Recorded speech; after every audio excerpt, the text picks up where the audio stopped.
the reason for enmity. Please understand.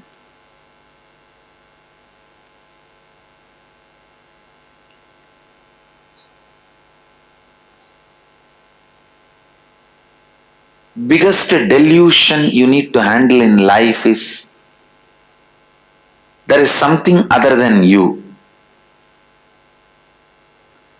Underquote, there is something other than you. Everything exists is you.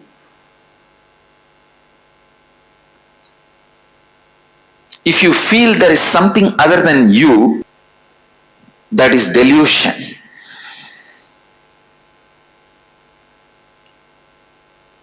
Handling that delusion is very important. For that you need to know what or whom you feel as other than you and why you feel that or them as other than you. Please understand. If a bamboo is thrown in the Ganga and that bamboo is floating, it looks like Ganga is become two now, right side, left side. But Ganga never became two. The bamboo makes Ganga look like two. It is always our enmity that makes your conscious Ganga to look you and other.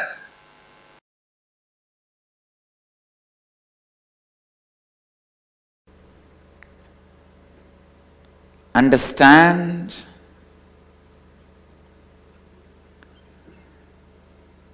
Digest Advaita more and more into your thinking. Digest Advaita more and more into your words. Digest Advaita more and more in your actions. Every simple digestion means even if you make a very simple decision,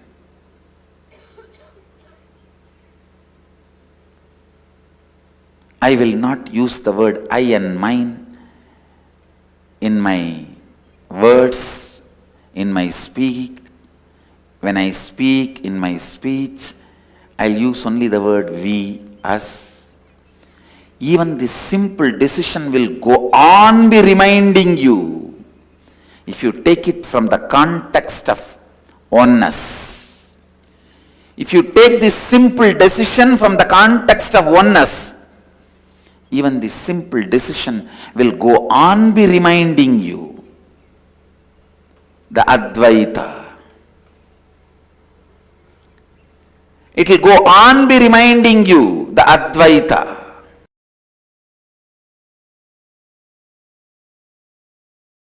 You are all taught wrongly. Arrogance is ego. Showing off is ego. Ego is aggression. No.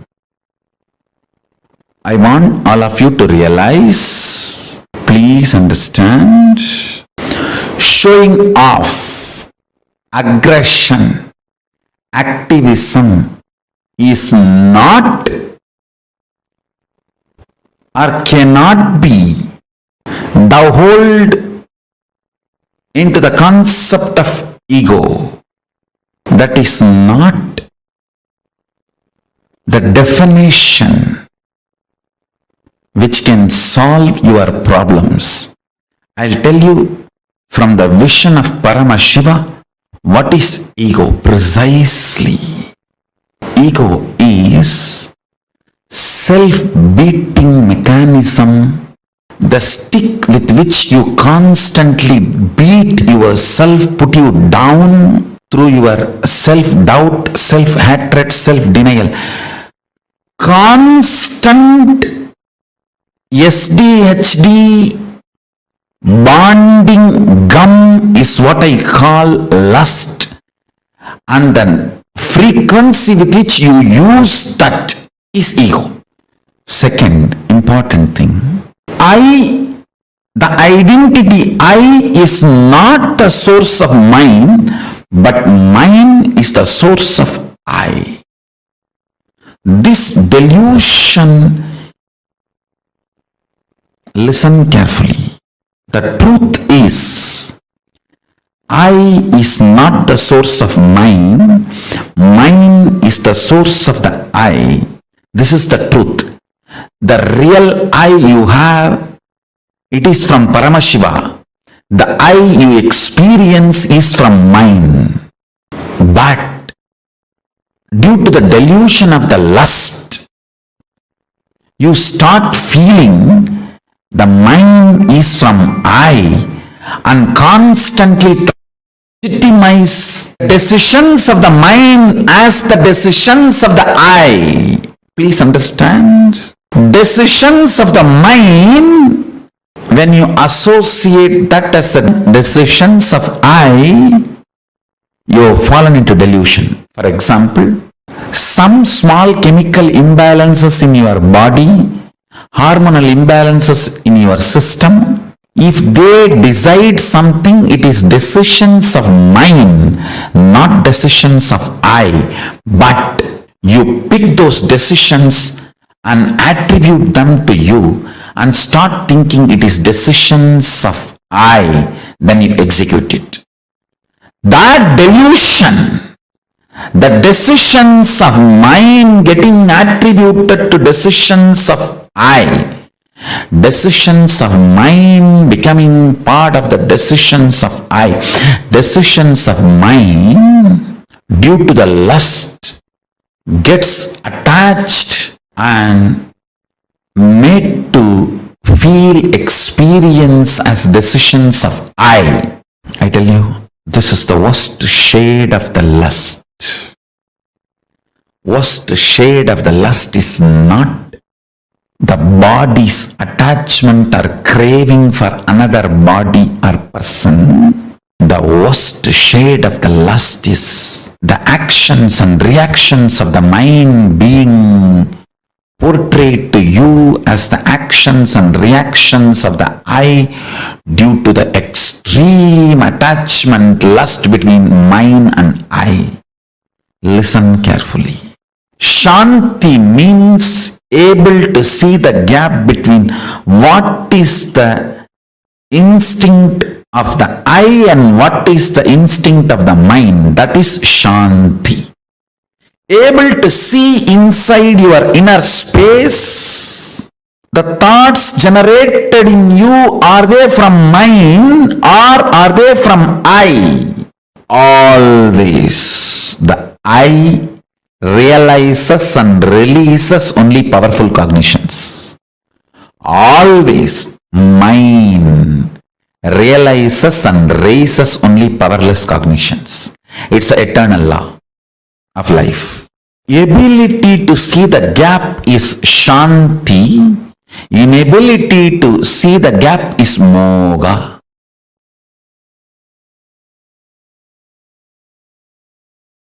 The I and mind, these two are the root of all your incompletions. I and mind. People always think the I comes first and then mind happens. No. Mind comes first, then I happens. Based on whatever you cognize as yours, you cognize who you are. Listen. Based on whatever you cognize as yours, based on that you cognize you. Many times the yours, that mind, becomes the source of I. So if you give away all of them, the incompletions also will disappear. You will evolve a new I which can be reinvented, which can be rebuilt based on completion. I tell you. poor man is a man who has never seen poverty even once in life. Understand? I am defining who is poor man. Poor man is a man who has never seen poverty even once in life. Because this country has already suffered in poverty, we are not understanding the richness it can cause. Please listen. I am not promoting poverty. All I am trying to tell you is, even once, if you have not realized poverty, you will not have the free space in your being to reinvent yourself. That is why in the science of enlightenment, at one point you have to break, renounce everything, be in the street empty-handed, till that you don't own anything. Nothing can be the reason for your cognition of I. Your I has to be just dependent on I. The mind cannot be the foundation ground for I. For that understanding to sink in, at least 1 year in your life, you should have been empty-handed, nothing, without anything. No relationship, no friends, no money, nothing. I tell you that 1 year will give you the strength to reinvent who you are. And I can tell you, 9 years of my accepted poverty, self-imposed poverty, not imposed on me forcibly. I may not want to say my Purvashram family is rich, but they are decent. They were able to provide food and clothes and shelter for me. That much they are able to do. But when I renounced all of that, and family, friends, all the known contacts, everything, that 9 years of self-imposed poverty gave me tremendous space to reinvent myself and rebuild the new I from the space of completion. Because of mine, you build I. When that mine is taken away, the I can just be rebuilt. Many people come and tell me, rich guys, filthy rich guys, Swamiji, there was a time I declared bankruptcy. I did not even have food.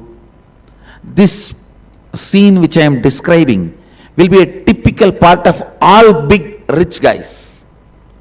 There was a time I declared bankruptcy. I did not have anything. There was no friends to help me, nobody to support me. I was homeless. I was begging and eating in the streets. I tell you, that part of the life is a blessing.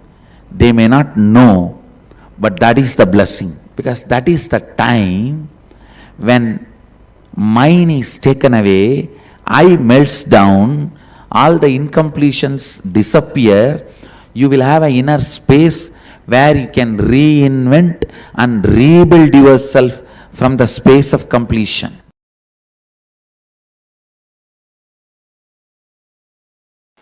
Biggest delusion you need to handle in life is there is something other than you. Underquote, there is something other than you.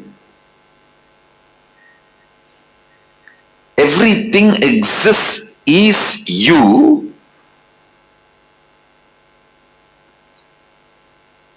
If you feel there is something other than you, that is delusion. handling the delusion is very important.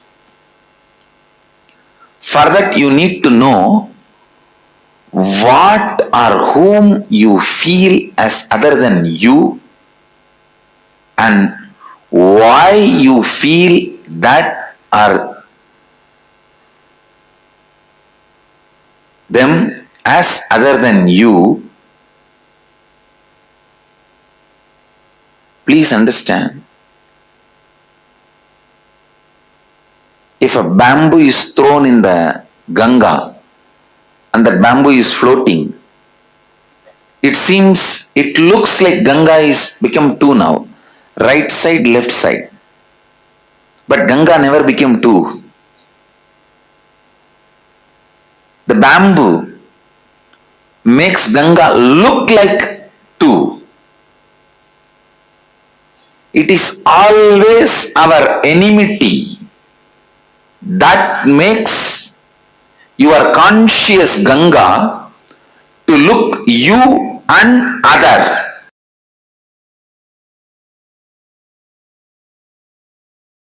Tena tyaktena bunjidam akrita kasya sviddanam. Celebrating everything by renouncing everything. Isha vasyam mitam sarvam. Yatkincha jagatyan jagat.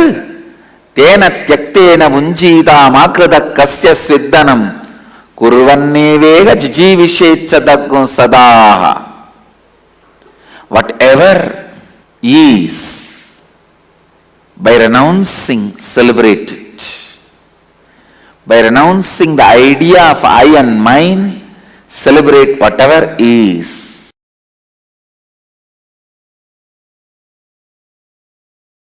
A sublime poet, Isha Vasyam Idagum Sarvam, Yatkincha Jagatyan Jagat, Tena Tyaktena Bunjita Makrita Kasya Sviddanam. What a subtle, sublime truth. See, everything exists, is energy. Stop identifying as I and mine with something separate. Renounce this I and mine and be liberated and celebrate and enjoy everything exists.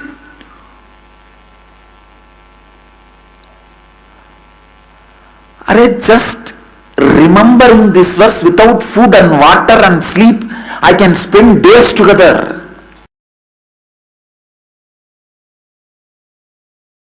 When methods are given, you ask for the gist. When conclusions are given, you ask for the method. It's a human mind. Ishavasya Upanishad gave all the conclusions. Ishavasyam idam sarvam yatkincha jagatyan jagat tena tyaktena bunjita makrita kasya sviddanam. All conclusions.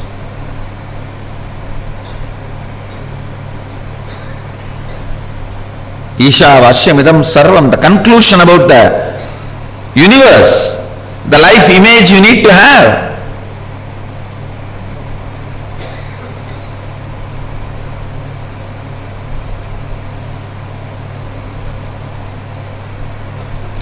Ishavasyam idam sarvam yatkincha jagatyan jagat tena tyaktena bunjita makrita kasya sviddanam. Means that second statement is the conclusion, the relationship you need to have with the universe.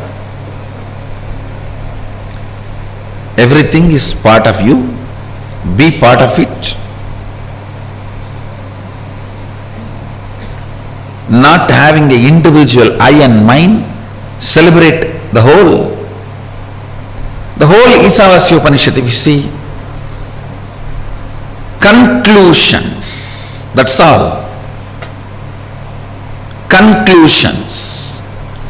If you just pick up the conclusions declared by Ishavasya Upanishad and start living, cognizing, you are done. Nothing more need to be done. You are a Jivan Mukta.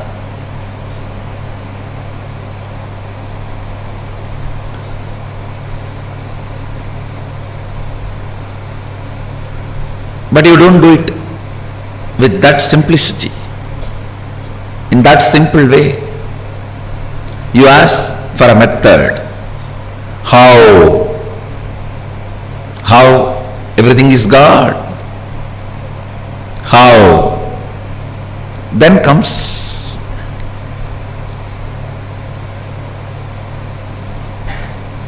the answer from Upanishad.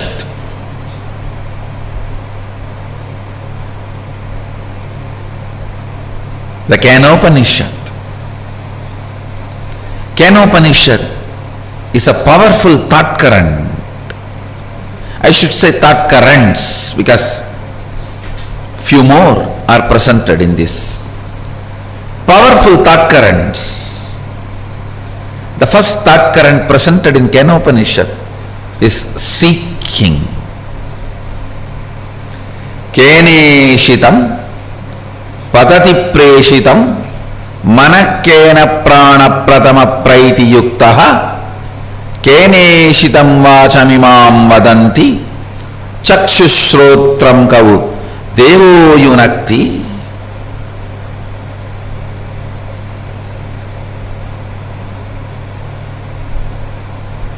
By whom, willed and caused, does the mind go towards its object?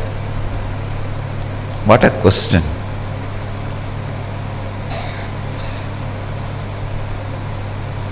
Just by the strength of the question, you know the person who is in front of you is a seeker or poker.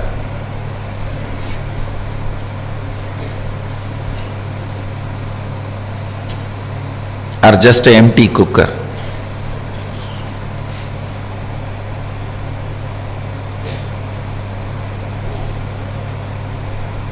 By whom? Keneshitam patati preshitam mana kena prana pratama praiti yuktaha. By whom, willed and caused, does the mind go towards its object?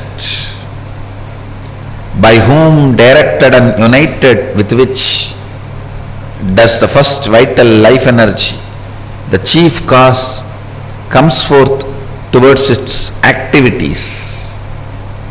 At whose will does the speech gets activated and speaks?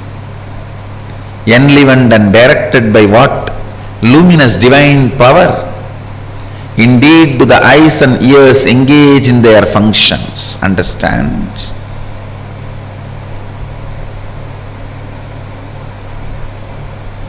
The moment you remember you, what all you perceive as part of you, start questioning them. Start questioning them. Questioning, putting questions about those basic things. Putting questions about those basic things is seeking. Don't assume anything. Understand? The more and more you assume, more and more it shows your ignorance. People who answer for their questions are fools. People who understand when I question their answers are the most intelligent beings. Understand, I do two things when people come with question. Sometime I give answers to their questions. Sometime I question their answers. When you put a question, you have certain answers in that question. You have certain conclusions. Based on those conclusions, you put the question. I question those conclusions. I question those answers you have.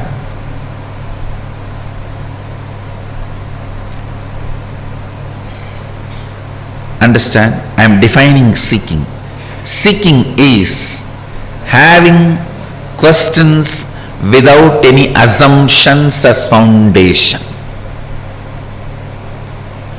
Non-assumption questions, non-assuming questions is seeking.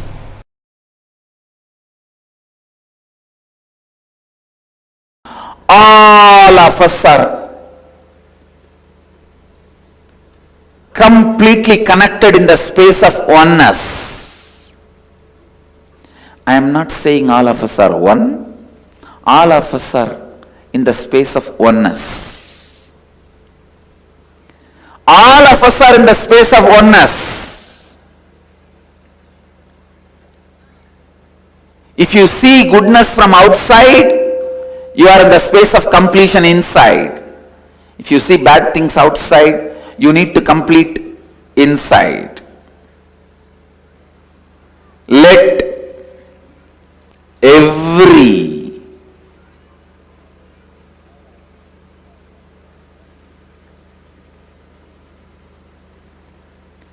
decision you make, let every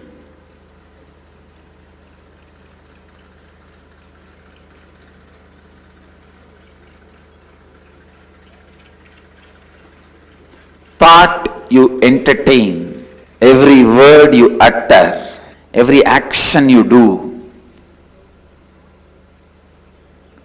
let it be based on Advaita.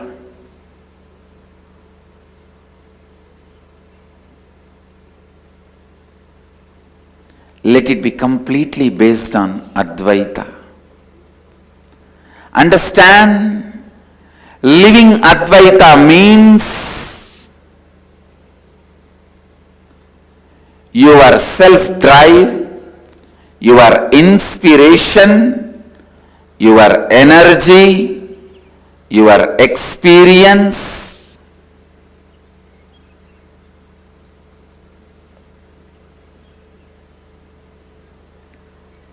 your intelligence,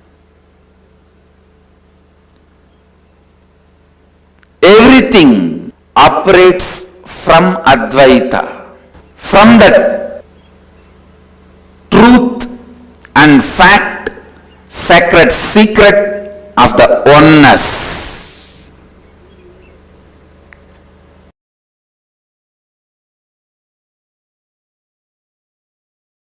All of us are interconnected. We are all not islands. These are all fundamental truths.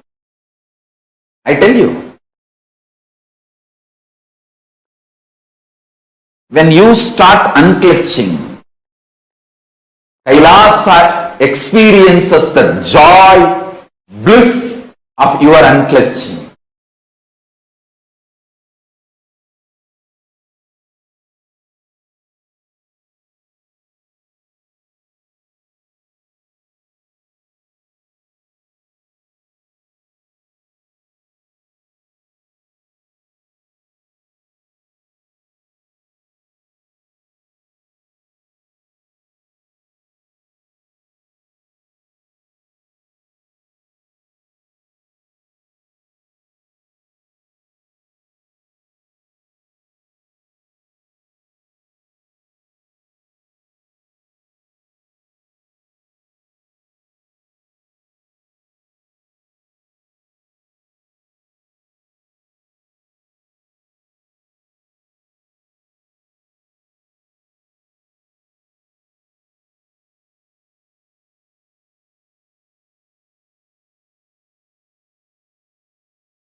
She revealed very beautifully in this session about how what is I and the mind. Now, I want to start this session with a question to all of you. Can I request every one of you to take a few minutes, and can I request each of you to share what do you think if someone asks you to describe, explain, or tell about yourself? How will you introduce you? Like, what is the definition? Like, for example, if someone asks a person, like, describe about yourself, you'll say, I'm a best musician, I'm a best this thing, I'm a best that. Can each of you take a minute to type out and describe yourself in the chat?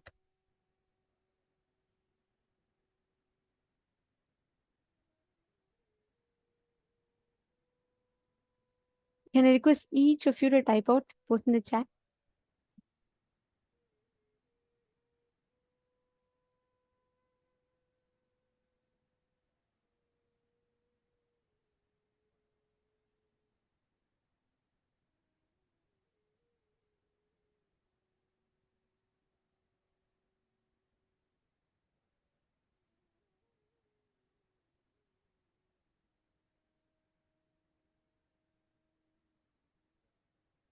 How will you describe yourself? If someone has asked you, if someone has to ask you, like, who are you? Can I request each of you to take a few minutes and type out?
So I see each of you have described different attributes.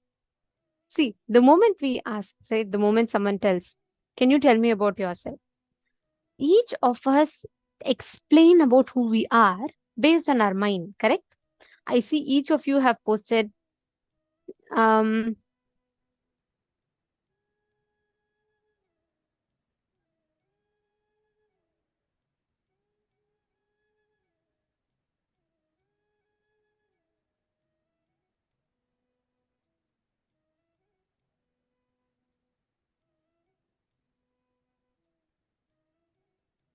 okay, I need to be more healthy. My health is always somewhat good. Okay, see, can I request each of you to describe? Ma Valini Subhay has posted, I am a simple, humble human being. Okay. Then come on, everyone else, how will you describe yourself?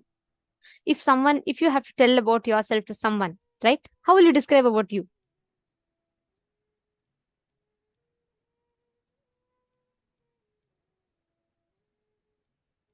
So many of you put, I can't say who I am. Lily TN has posted, I can't say who I am. I think I am all. When I am one and with the all. And love is all. So I think I'm just love. Okay. Okay. Optimistic, high energy, problem solver, focusing on helping people grow their true selves. Okay. Wow. So many of you have put different things. Okay. All right. Now, listen. You know why I asked this question? I want each of you to go back and revisit your answers, your description about what you are or who you are. I'm Asaf shared that's posted. I'm someone who's who is on a spiritual journey, artist in painting, interested in different fields. Good. And come on, Akashaya, Everardo Ayya, all the others in the male body's room. Bhavan is saying it's one of the most difficult things to tell.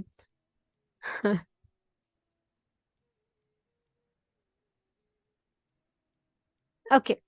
See, now listen, understand. Always, I'll take example of Asaf Shahadaya. Asaf, I want you to listen to this. Okay, you will catch it. The moment you all are asked to describe about your identity, by default, all of us go back to describing ourselves based on mind.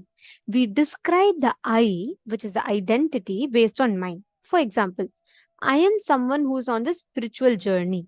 I'm an artist. I'm I'm a singer. I'm an actor.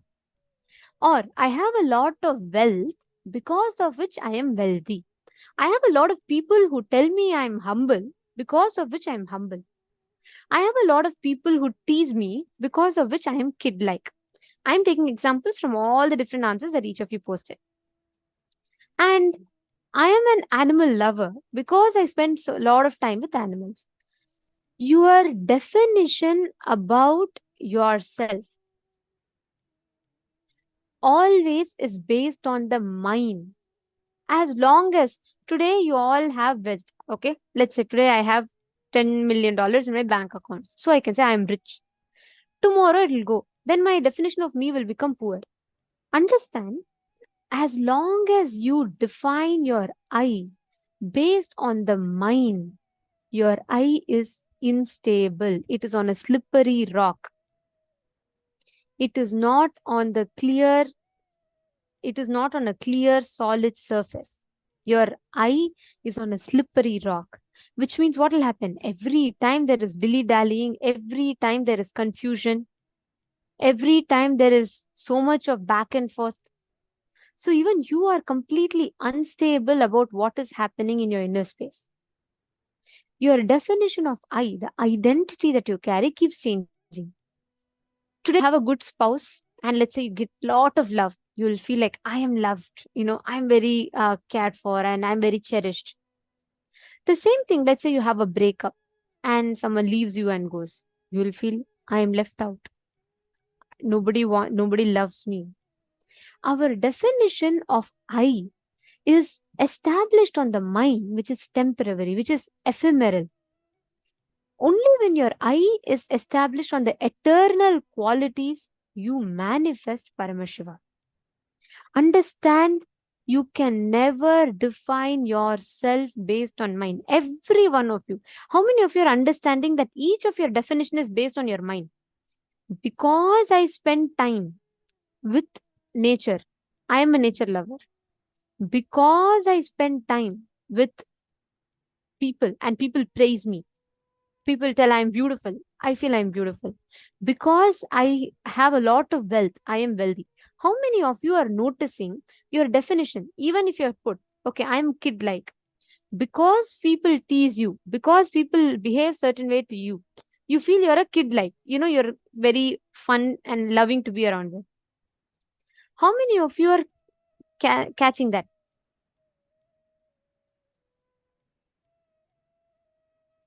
How many of you are understanding your definition of I is based on your mind?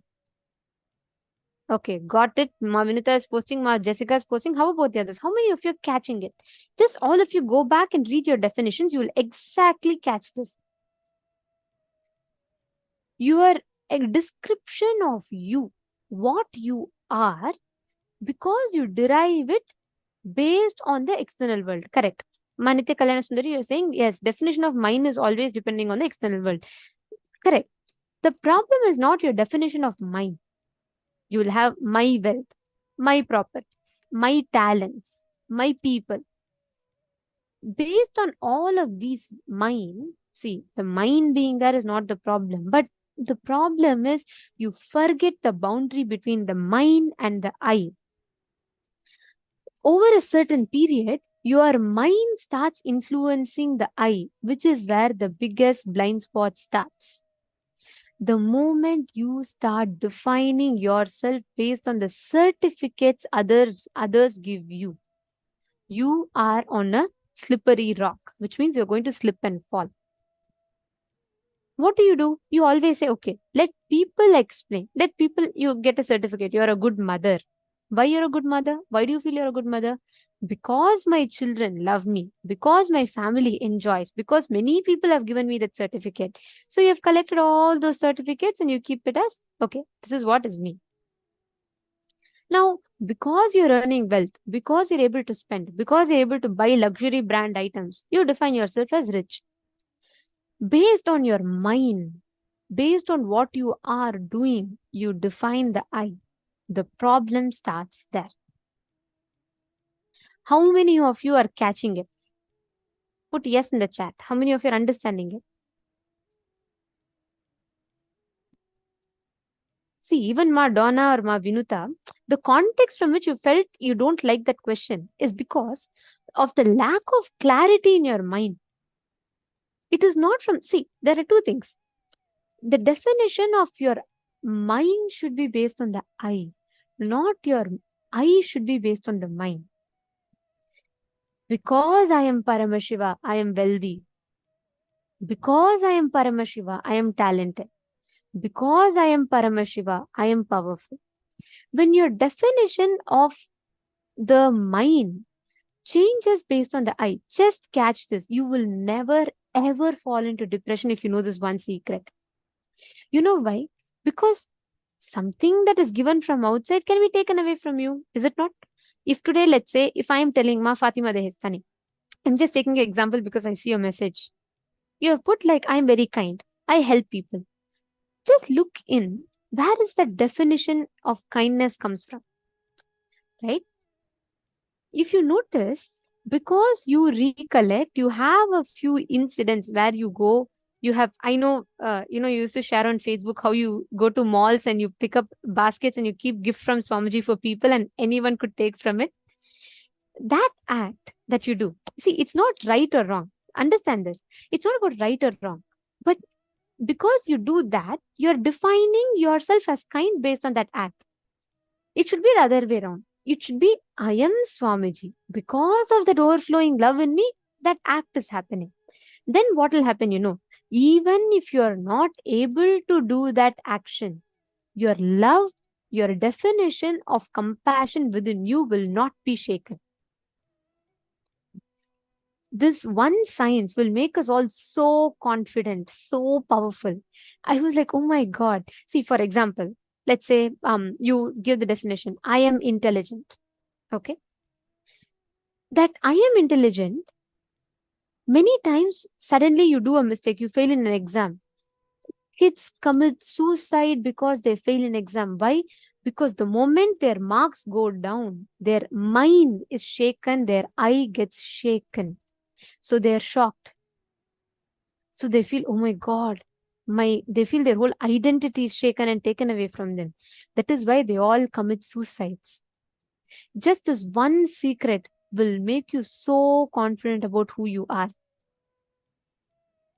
If you see Swamiji's definition that he is Paramashiva is not based on people's reaction.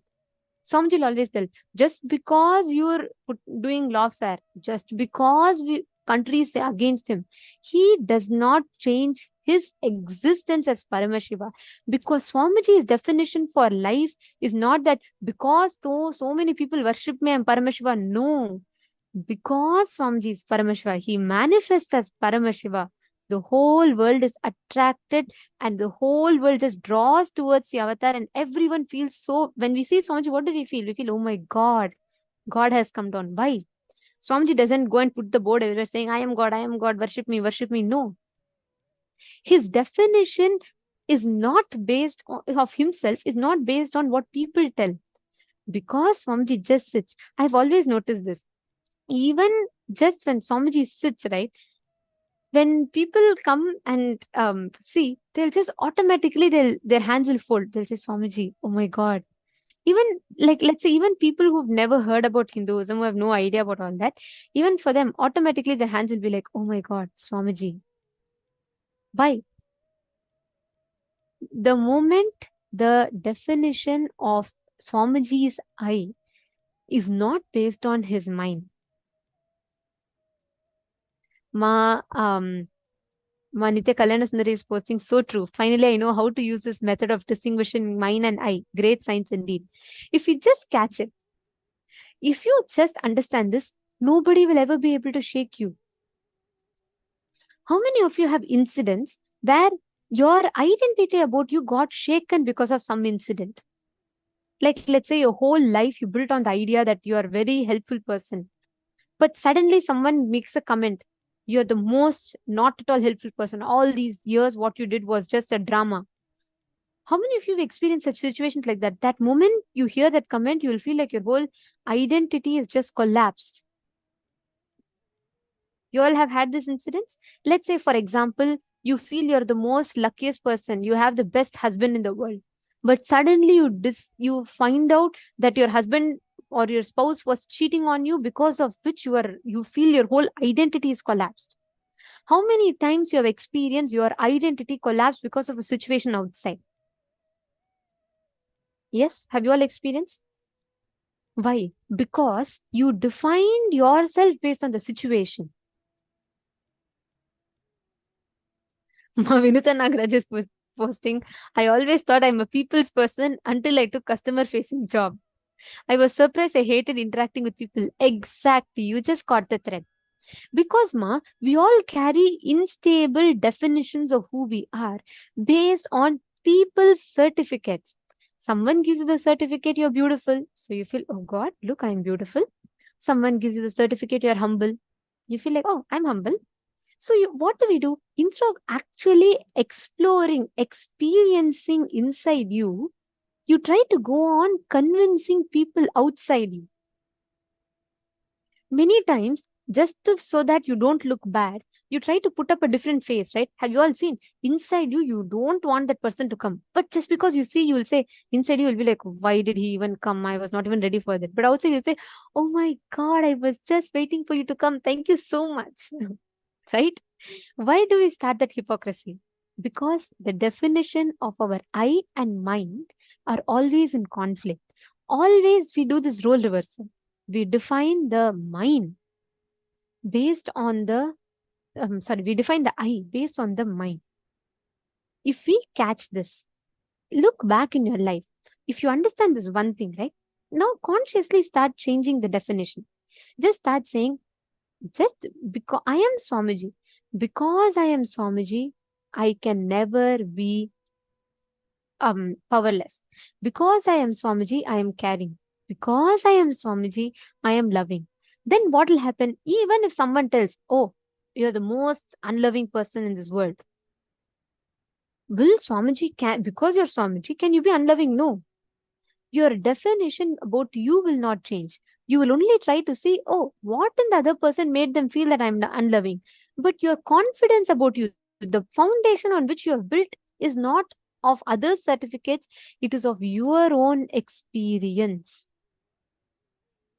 Are you all catching it?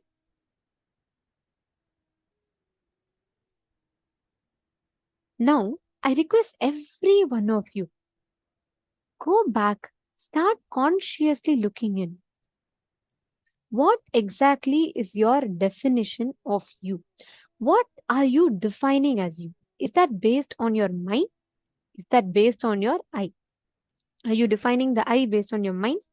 Or are you defining your mind based on the I?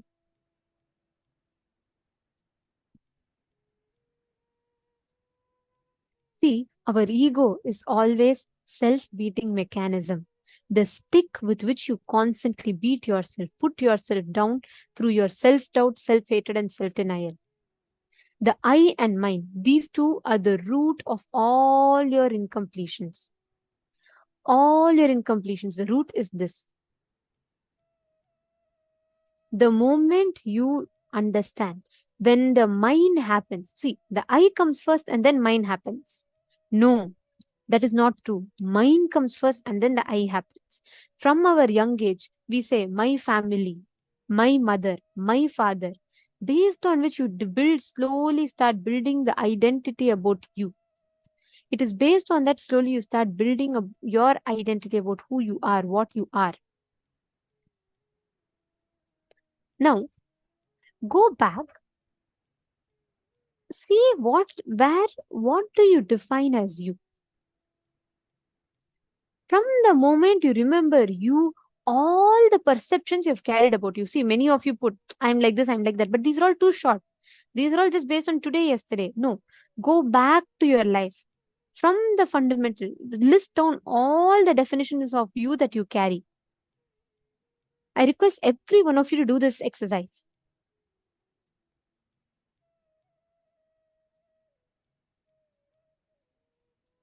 Exactly. See, Vinuta Nagaraj is asking, I never know what I am. I always feel I can be anything depending on situation. How do I differentiate between me and I? Beautiful question. See, first thing, understand your definition of I cannot change based on situation. The very fact that it is changing based on situation means what? You're on a slippery rock again. So what will happen? Your identity is unpredictable. Imagine, if you know where the train is going, you can get into that vehicle. But can the driver of the train say, I don't know where this train is going? Then all the passengers are going to be in insecurity. If the flight is going and the pilot says, oh, I don't know where this flight is going, you can never say. That whole decision cannot be taken based on unpredictability. Understand, all the decisions you make in your life about you is based on the definitions you carry about you. But if you're not clear about the definitions that you carry about you, then imagine what will happen with your life. It will be confusion. One day you will feel like I'm the most confident person, I can do this. Then you'll go and start a job. You'll go and start a startup. Then what will happen? Suddenly you will feel like one day I'm not fit for this. Then you'll destroy the whole startup that you created. That is why we have so many problems in life, because our I is so unstable. Now imagine, if you fix your identity, discard all the definition of mind. You're a teacher, you're a dancer, you're this, you're that. Move all of them aside. How do we find your I? The I is consciousness. The problem is, you don't need to find your I. You just need to remove all the new definitions you have added. You need to separate the mind. Anything other than your consciousness is mine only. Go back and see. any other definition about you other than the definition that your consciousness is based on the mind. You just need to consciously start every decision you make in your life. You should say, hey, I am consciousness. As consciousness, as Paramashiva, as Swamiji, can I get affected? Can I get affected based on a loss of money? No. Can I become poor just because I lose money? No. Then what should I do? Me having money today does not make me rich. Me having money, not having money tomorrow will not make me poor. I am consciousness. That should be the only way. That should be the only way you operate in life. You just need to know this. Now, I request each of you first, Ma Vimala, if you write down, you'll be able to understand it better. I request each of you to take a notebook and pen. Write down all the definitions of mind that you have created so far inside your inner space. Take a few minutes and pen it down. I am this, I am that, I am this, I am that, whatever. Write it. From the very beginning, all the definitions about mind that you carry, please pen that.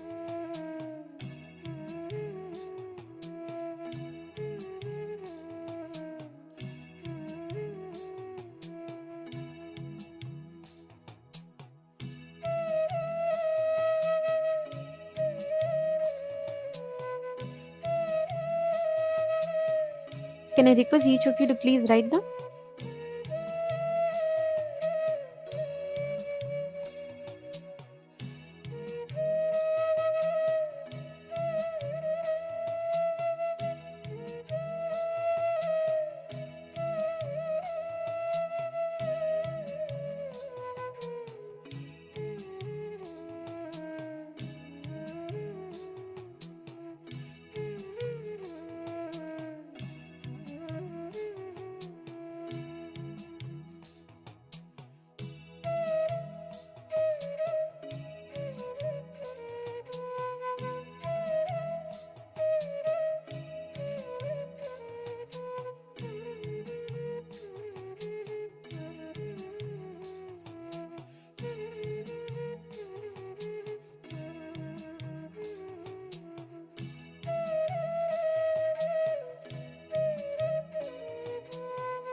Yes. Have you all finished writing?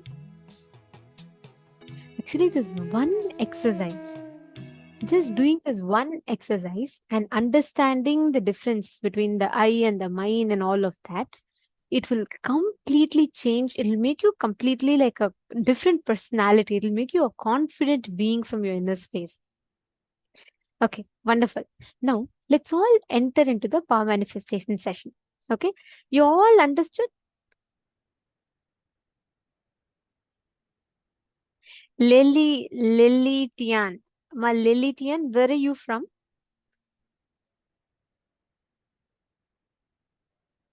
Okay.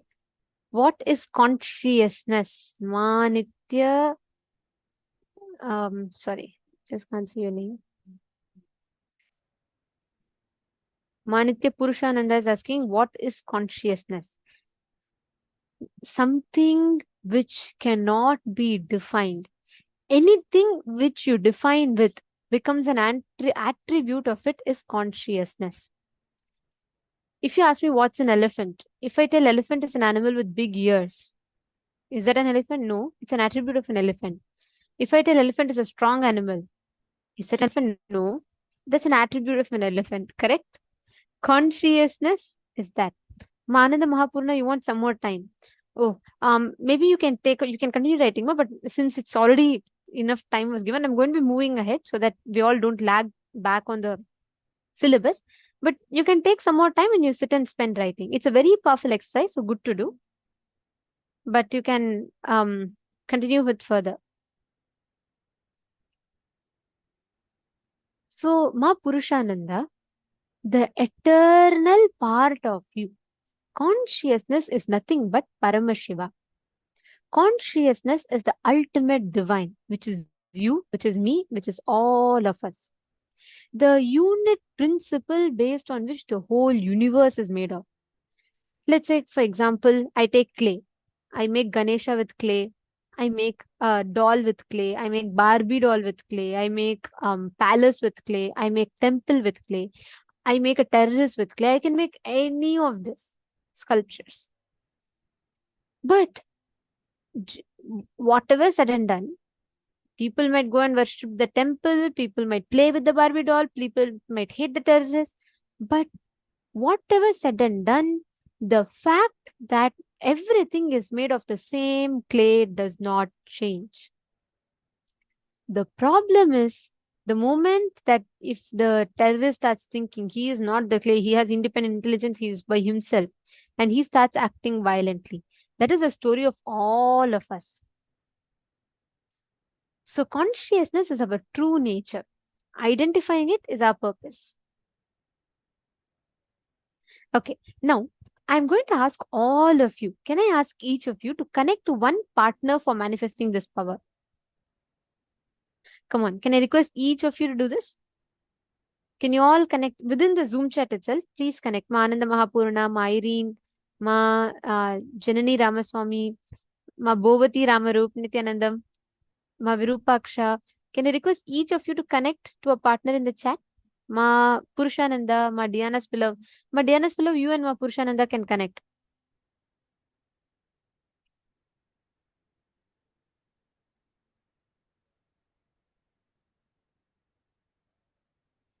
Ma Vinuta Nagaraj, it's alchemy products and only mirror or a granite slab can be used, ma. So if you all have an energized mirror or a granite slab, only few objects, you know why it is used? Because only those objects can hold the energy. So other objects do not have the ability to hold the energy of this Aushadha. That is why mirror, actually some details, after some time mirror will itself break on its own because it can't hold the energy for a long time. Any mirror works, but it should be energized. Ma Vinuta Nagaraj, which place are you from? Sorry, I think last time I asked you, I forgot. Did you attend PSM2? Were you there for PSM2? No, okay. This is your first program, is it? All right. No issues. From San Jose. Beautiful, ma. Okay. See, Vinuta Nagaraj, energizing during the darshan, actually yesterday Swamiji are energized. During the darshan, you can keep the mirror in front of the camera and Swamiji will energize it. And after it is energized, you can apply it. Actually, since the initiation is already over this program, next program you will be able to get it energized. Or even in the darshan today, you can keep it. What happens is, in the presence of Swamiji energizes that mirror and it acts like an alchemy product to hold energy. And when you put the Aushadha on it, it will show you the answers. But for now, if you do not have the mirror, does the mirror have to be like a flat slab of a mirror? Yes. It should be like a flat mirror. Is there any other mirror? Like, it should just be a mirror. That's all. So, if you do not have an energized mirror right now, Vinuta Nagaraj, you can scan through your third eye. Just close your eyes, connect to Swamiji. See, mirror is a supporting mechanism. Like, for example, if someone tells me what is 545 plus 659, if I'm not able to calculate it, or it's going to take time for me to calculate, I can take a calculator and I can use. Mirror is like that calculator, which will do all the job and show me the answer. Or I can use my mind to calculate it.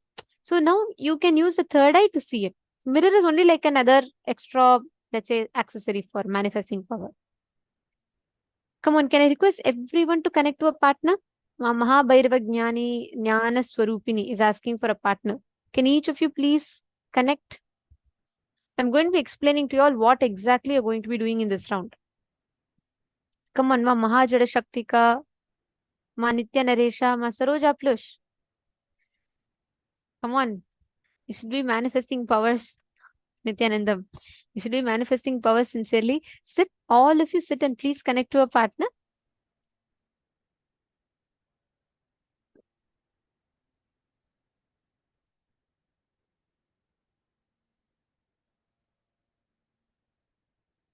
Come on, Akash Jaranamasaya. I see Laurel and King Zing Wong. Can I request all the male bodies also to please connect? Take a few minutes.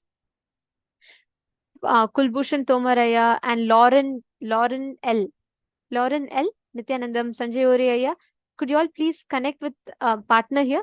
We have Akash Jaranamasaya also, who's asked for a partner. Please, could you all connect to a partner, please?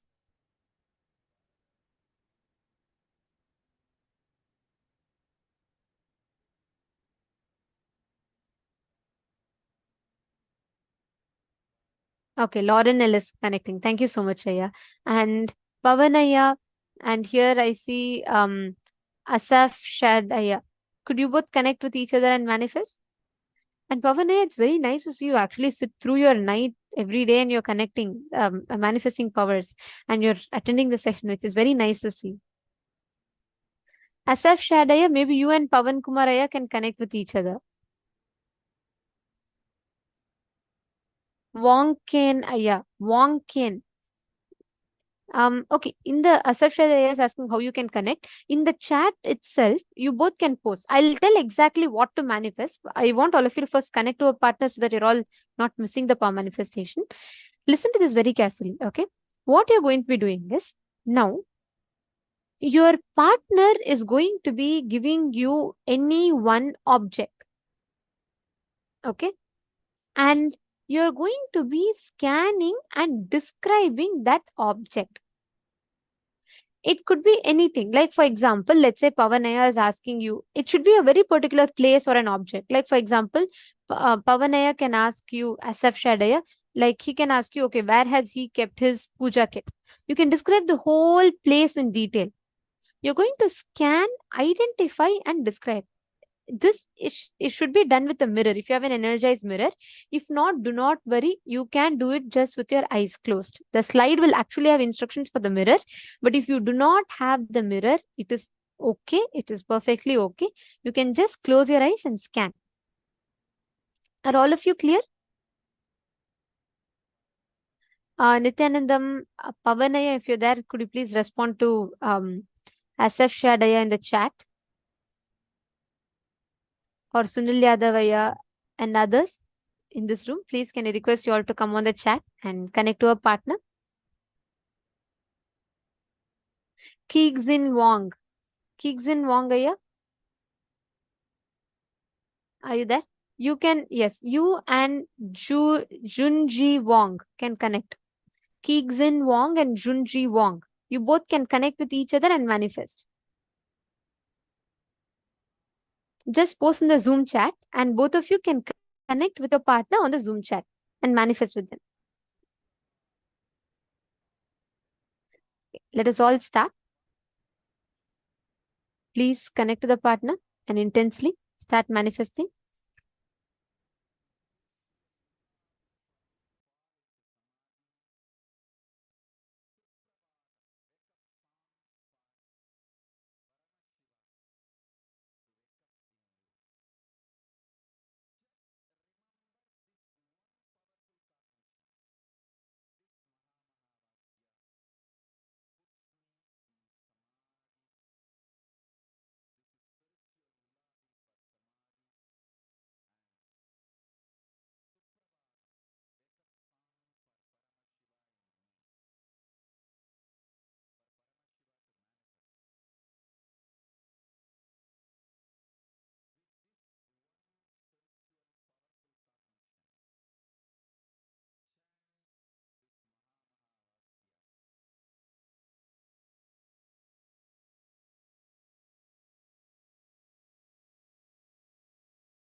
Paramashivoham.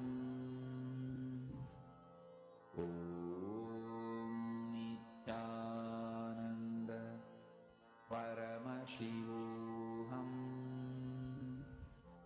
Om Nithyananda Paramashivoham. Om Nithyananda Paramashivoham.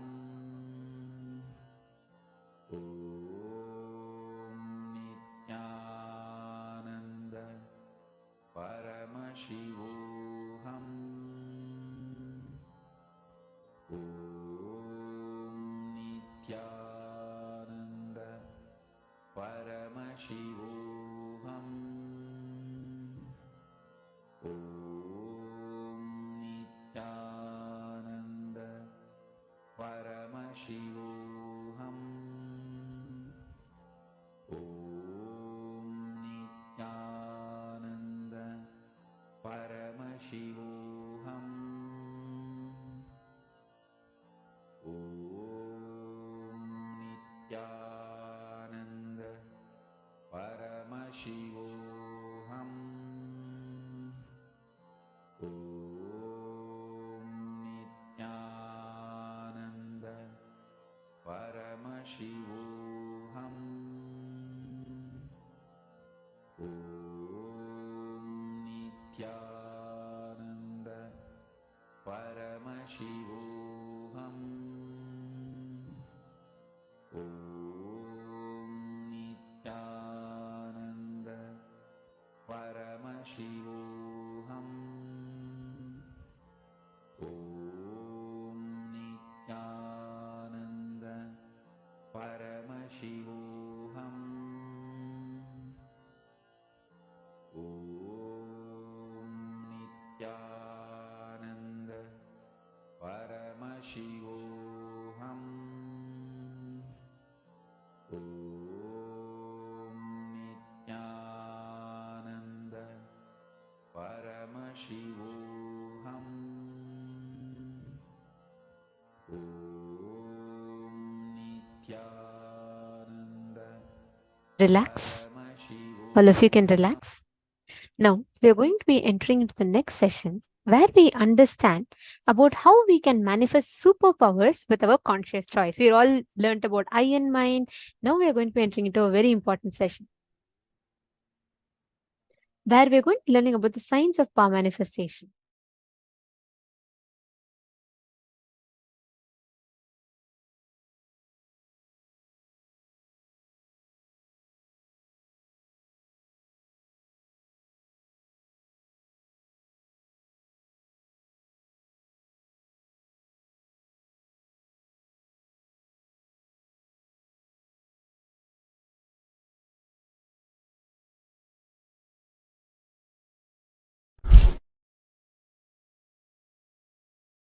Understand, I will reveal three important words and the truths.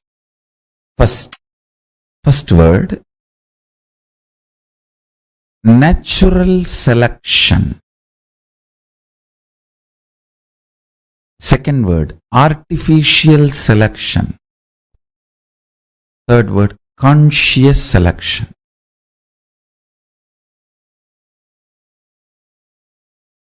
In evolution of life, fish becoming tortoise is an example for this conscious natural selection process.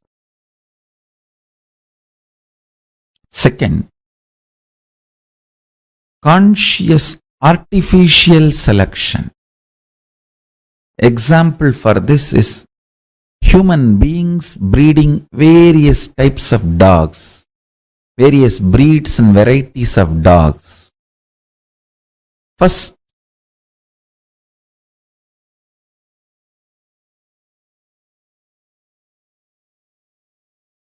you understand the dogs fear greed and intervene artificially in its natural flow of life, and through the external intervention, you start breeding various varieties based on your needs. Dog breeding is conscious artificial selection process. That's an example.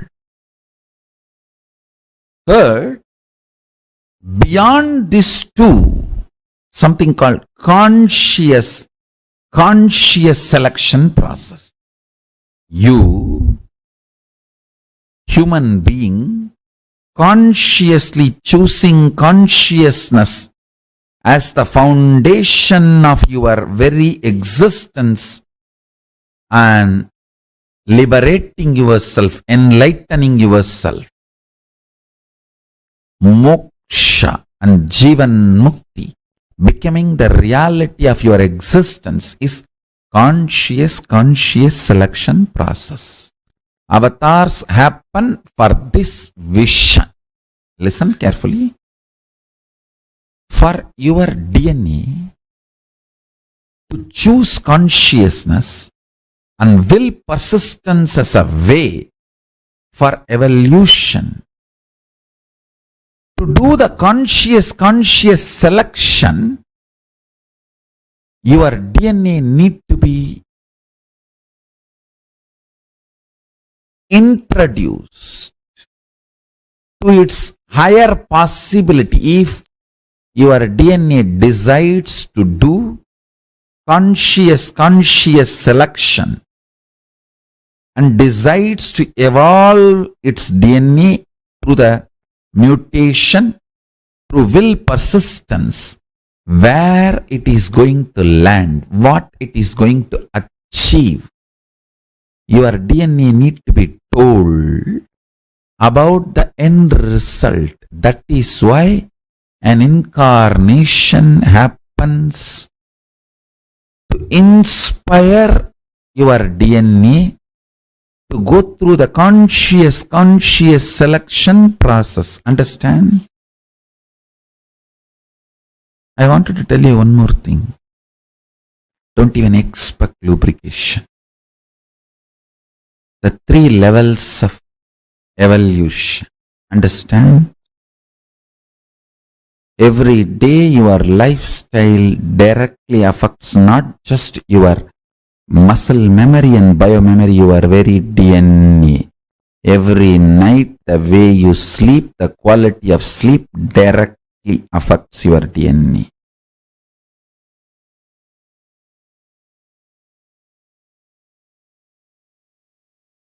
You need to understand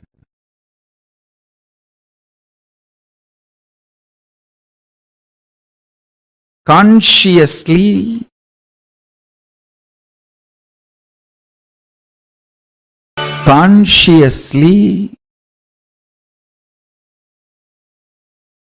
day in and day out choose to manifest Paramashiva. Understand? The lifestyle of Kailasa, Charya Pada of Paramashiva, which I am proposing, whether vegetarian food or Brahmacharya life or yoga, is all for this purpose. I tell you, if you decide to have the conscious selection as your lifestyle, Kailasa is here to provide the ambience, support you completely with the right food, right way of lifestyle. Waking up in Brahma Muhurta helps you tremendously for your DNA to go through the conscious selection process. And I tell you, Every time you decide to be brahmachari, celibate, not give time and attention and energy to your sexual orientations and lust desires, and decide consciously to be celibate. I tell you, every time you consciously choose, your DNA goes through a quantum jump, a superconscious breakthrough, gets ready for power manifestation.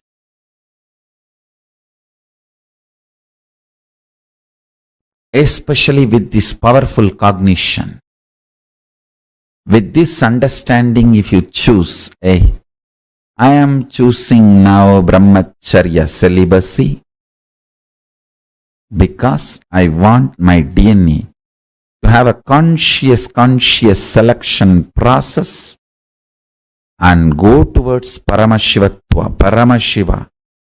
With my will persistence, I am proceeding. Let my muscle memory, biomemory, very DNA have the superconscious breakthrough and manifest powers, state, space, powers, being, superconsciousness of Paramashiva. Understand? 3 ways of life. Evolution. 1. Natural selection. A fish becoming tortoise becoming pig, and that's natural selection. Then artificial selection. Human beings breeding dogs. Then conscious selection. Understand? Very few human beings choose the third kind of a lifestyle. If you choose the third lifestyle, which I am saying, conscious selection, then choose Kailasa. I am here for you. Choose Kailasa. In Kailasa, every instruction, every lifestyle you are expected to live. Waking up in Brahma Muhurta, brushing your teeth with a neem stick, or haritaki powder, or charcoal powder, or salt. From that to enema, jalabasti, or yoga, everything is for conscious selection. With will persistence, altering the very way you exist and manifesting superconsciousness. Understand? That is why I am saying, anyone struggling or enjoying, even if you live in Kailasa with your will persistence, you are moving towards superconscious being, superconscious breakthrough. Every Gurukul child is equivalent to $1 trillion because he is getting the best from the very young age. He is now entering into conscious choice selection of his DNA mutation with will persistence. He is not getting bred. He is not getting bred like dog breeding. No. Understand? Especially brahmacharya. Why this brahmacharya, Unless you decide with your conscious will persistence, you can never be successful in brahmacharya. Brahmacharya proves whether you have decided with your will persistence. Even your decision to practice brahmacharya proves the strength of your conscious choice and your will persistence, your decision. Nobody else has brainwashed you. You can never practice brahmacharya through brainwashing.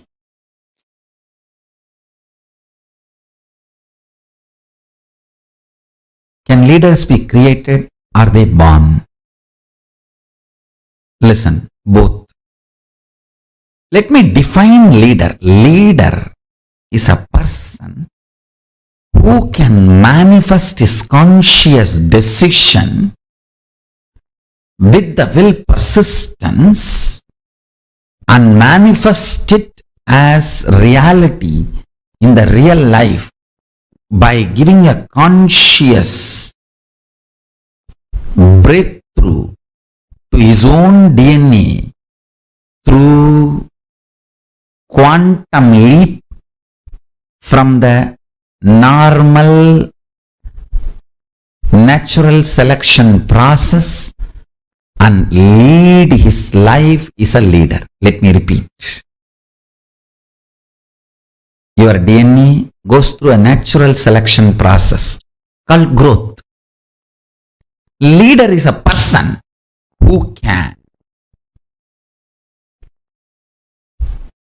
use his conscious decision power, will persistence, and give a breakthrough to the slow growth natural selection process, a quantum leap,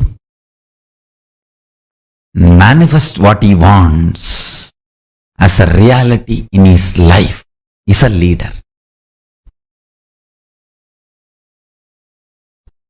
If your conscious decision, will persistence decides you are a leader, you want to be a leader,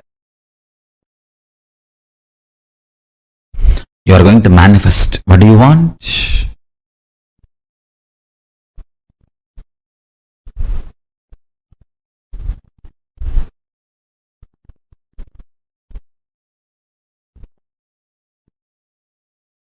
I tell you that always gives a quantum jump to your natural growth.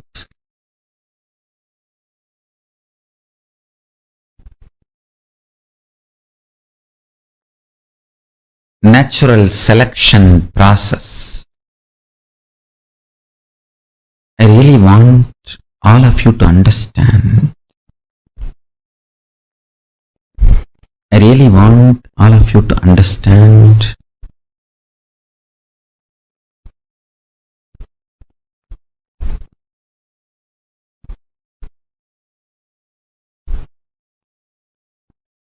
the natural selection process which your DNA goes through. That slow growth is not compulsion or mandation or fate of you. Understand? Till you use the conscious decision power, it can be fate.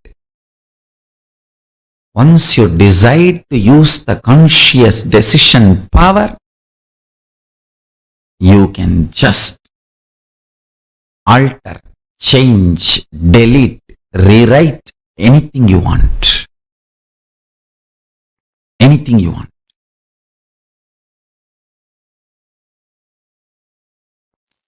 That's too much. You need to know the powerful cognitions you hold are like a nectar. If you hold the wrong, it will become poison. Every Upanishadic truth is a powerful cognition. If you hold the powerful cognition, you are Paramashiva, ultimate oneness space, where you are free from everything, completely unclutched.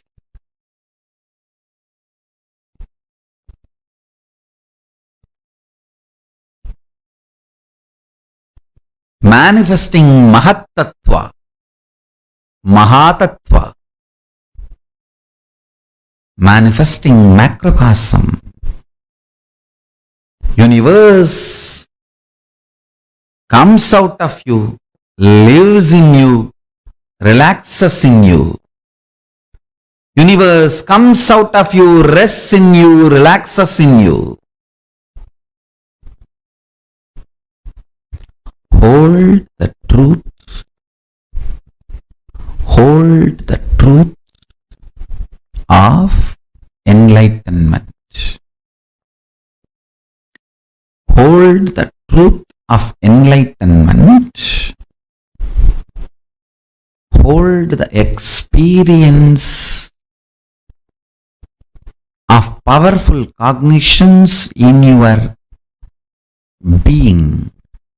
I tell you, when you hold the powerful cognition in your being, I am Paramashiva, use that consciously and break your tiredness, boredom, sadness, depression, blind spots, reasonless guilt, reasonless feeling low, all this stupidity.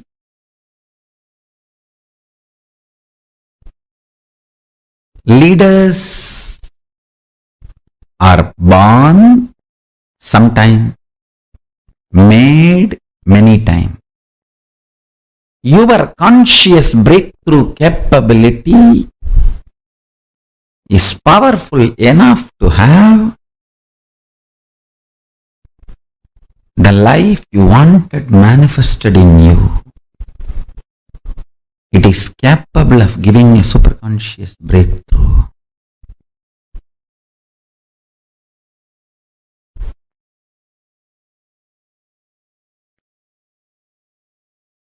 Understand our Vedas and Agamas, Dharmashastras. In every level they teach you how to hold the powerful cognition and manifest leadership consciousness in you. You should know Advaita is not something like a remote possibility you will practice later on. No. It is as simple as having a morning breakfast. You can get enlightened by holding the powerful cognition before your next breakfast. How the death is possible every minute, enlightenment is possible every minute.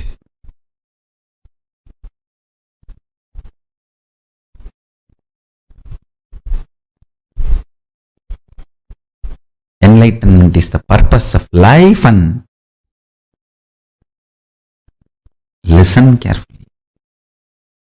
He is such a good person, good being. Real non-violence comes by powerful cognition. I want all of you to hold on to that powerful cognition. You are Paramashiva. Even with you, behave as Paramashiva. Even when you are alone in your bedroom, talk to you as Paramashiva. Behave with yourself as Paramashiva. Demand yourself to be Paramashiva. You will be so integrated to His principles, His vibration. Cosmos will feel so good about you. You will feel so good about cosmos. That is what I call leadership quality. Feeling so good about you and the world and life and everything is leadership. You will feel Brahmanyam Bhaguputratam. I am the favorite chosen one of the cosmos. Brahmanyam Bhaguputratam. I am the favorite chosen one of the cosmos. I tell you. Feeling that is what I call leadership quality. That can happen just by holding on to the truth. You are Paramashiva.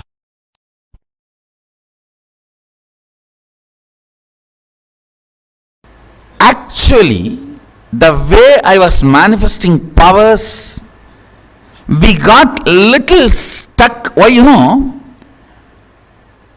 most of you guys are already corrupted by the Western logic Vatavarana. So you just started translating all my initiations into a small utility value and started looking only into that and started focusing only into that instead of focusing into oneness. Understand? I am not alternative lifestyle for you. I am oneness for you.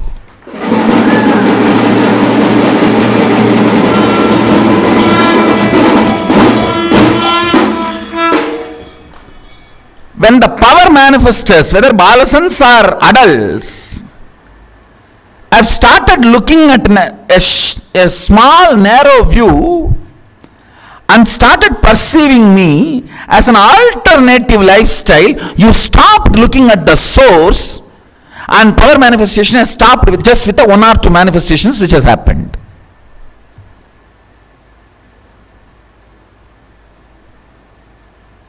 I don't know how many of you are understanding. A tree is beautifully coming. First the fruits are happening. The first flowers are happening.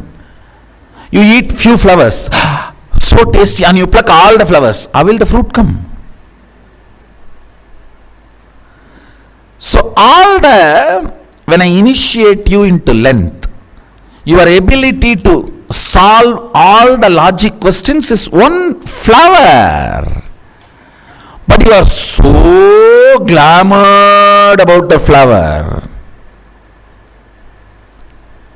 entertained about the flower, engrossed into the flower. You forgot the root. When you forget the root and remove the flower from the source, how can fruit happen? Now my job is getting you back to the original length dimension, not just logic. Logic is one aspect of length. Chemistry, biology, geology, all are part of the length dimension. Through the length dimension power manifestation, you can tell how many drop water is in Ganges now. From Tapovan, where Ganga originates, until Ganga Sagar, where she merges into ocean. You can count and tell the drop. Understand? I am not telling you stories. Length dimension is million times more than the logic. But when you started manifesting one power logic and your head started going crazy, cranky, whether you understood or not understood, whether you accepted or not accepted, you got oriented on one and you got centered on force, left the understanding of power. Understand, as long as powers are side effect of you, you are Shiva. When you get centered, when you give attention to the powers,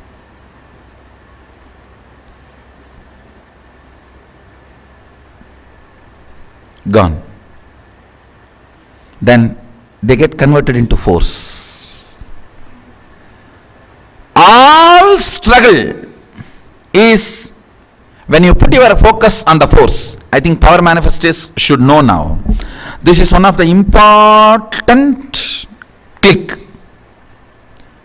Whether you manifest or not, focus should be on the source.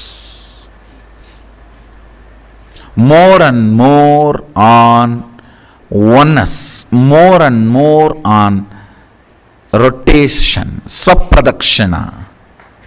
Your existence, your reality.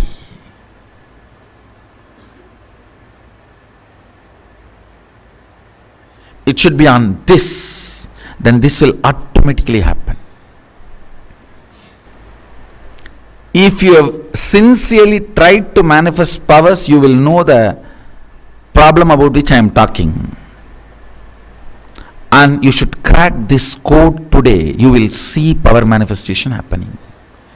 Anybody who thinks very strongly, power manifestation is not for me, means you are completely centered on force, logic. You don't know the logic of power. Or you think, I will not be able to know, which is also not right. How can you not know the logic of your existence when you are still alive? If you are dead and you say, I don't know how my heart is functioning, that can be accepted. But you are alive and your heart is functioning, pumping. How can you say, I don't know how my heart is functioning? No. When you are alive, you may not know. You can't say, I will not be able to know. How many of you come to the conclusion, power manifestation is not for me, I cannot manifest? Now drop. Today understand. Focus on the happenings of inside when you declare oneness. The fears rising, anxiety rising, inability rising, all your past failures rising, frustrations rising. Focus there. Bring more completion there. Bring more oneness there. Bring more trust there. Bring more understanding there. You will crack the code.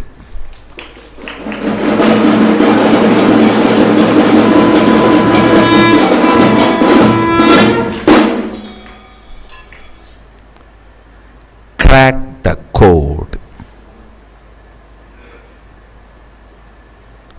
If you crack the code, you will manifest powers.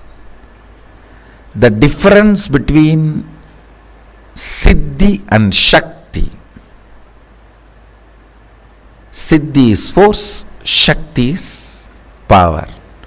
Shakti is mother, Siddhi is Chitti, stepmother. Understand? Force is different and powers are different. I think with this click, with this understanding, see, declare oneness from your inner space. Whatever comes out, attend to it, complete with it, work on it, and again go for oneness. You will see powers manifesting left and right.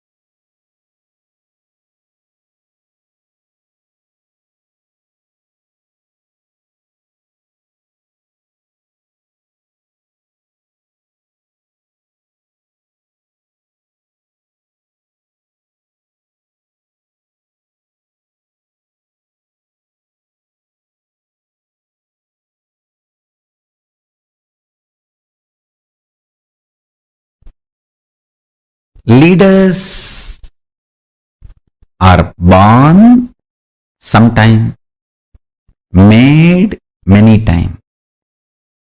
Your conscious breakthrough capability is powerful enough to have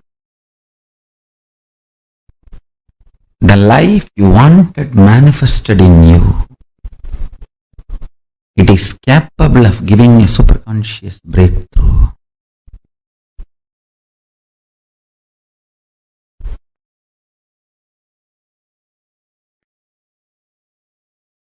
understand our Vedas and Agamas, Dharmashastras. In every level, they teach you how to hold the powerful cognition and manifest leadership consciousness in you. You should know Advaita is not something like a remote possibility you will practice later on. No. It is as simple as having a morning breakfast. You can get enlightened by holding the powerful cognition before your next breakfast. How the death is possible every minute, enlightenment is possible every minute.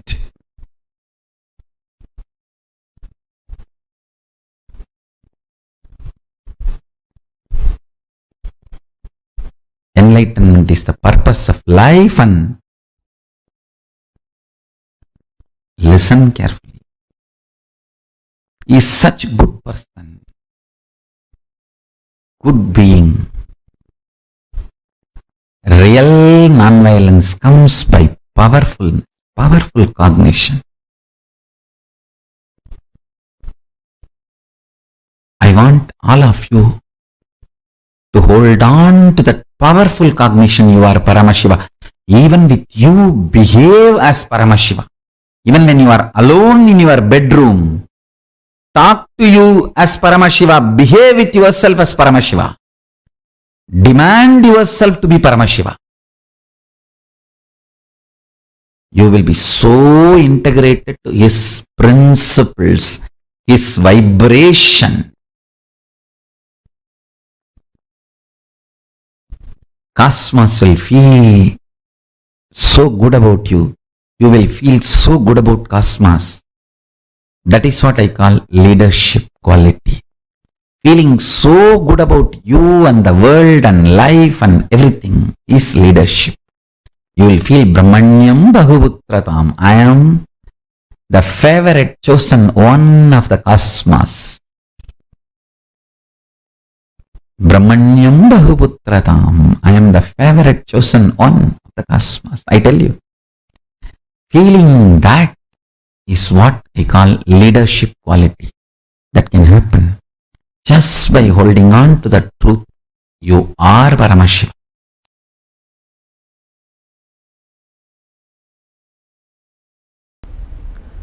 Intense but subtle. Listen.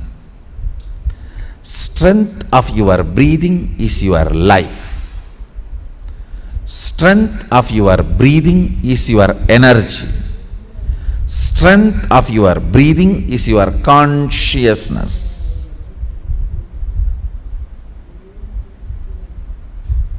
Strength of your breathing is your attention span.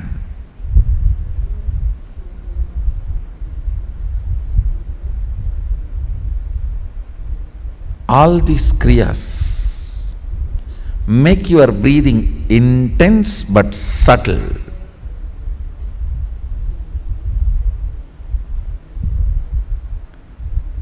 When your breathing is made intense but subtle,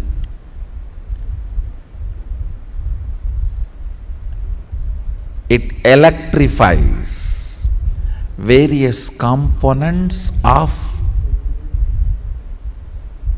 your brain. Understand? There are certain pranayamas. It expands your lungs capacity. It expands the Anahata chakra's power. Means ability to include large number of people in you without judging. Understand? More and more you judge, more and more you exclude. Ability to include without judging is expanded through certain pranayamas. That is why yogis are always become very loving people. but bondhus, buthus. There is a next level where you form judgments but you include them. When certain components of your brain is awakened, it's not that you don't form judgments. You form judgments, but you don't include them. You don't exclude them, you include them. Having proper judgments and including them without excluding them is leadership consciousness.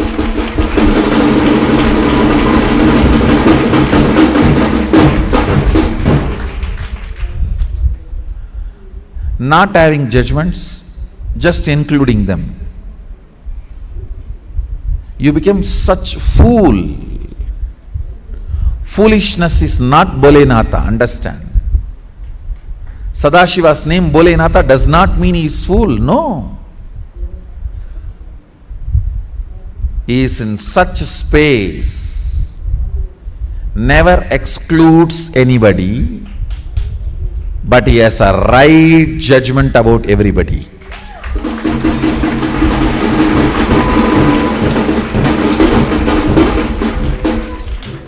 Never excludes, but has right judgments. If you exclude because of judgment, you are violent. You will be lifeless. If you include without judging, you will be fool, getting exploited, cheated, finally destroyed.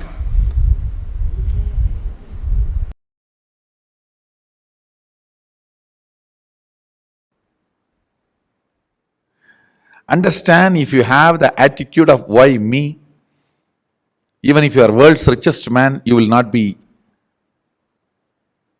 in the space of completion and relaxed. Just if you develop this one understanding of Tyaga, I don't care about ups and downs. My conscious decisions and conclusions are my life. That's it. That's it. That Tyaga will manifest in tons of ways, like how Tyaga is manifesting in me. I have decided to be ferocious with me and decided to go and be in the temple.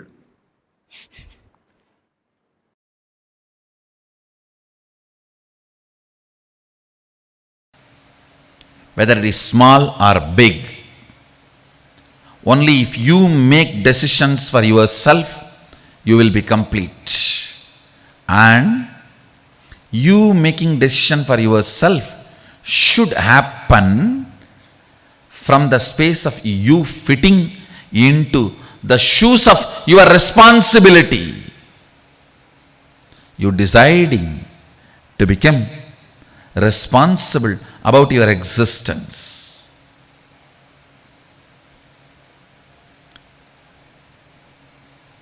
Understand,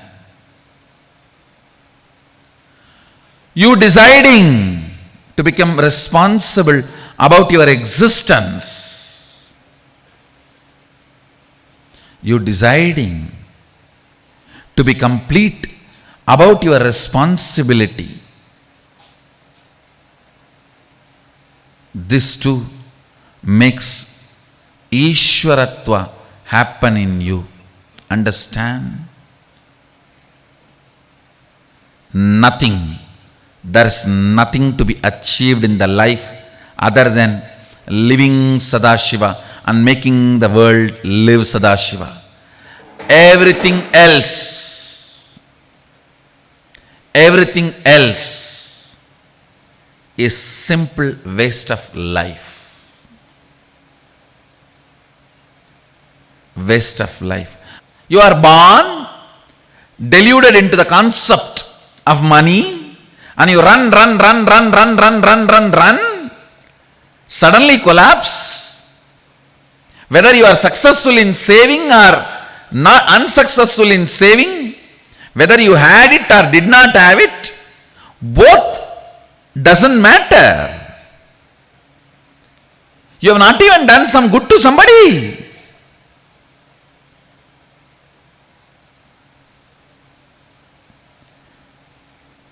Delusion covered by delusion. Understand? Money is great if you use it to fulfill your purpose, if you generate it to fulfill your purpose. But without a purpose of life, money, relationships, people, influence, everything is delusion. By its own existence, which does not bring power, is delusion.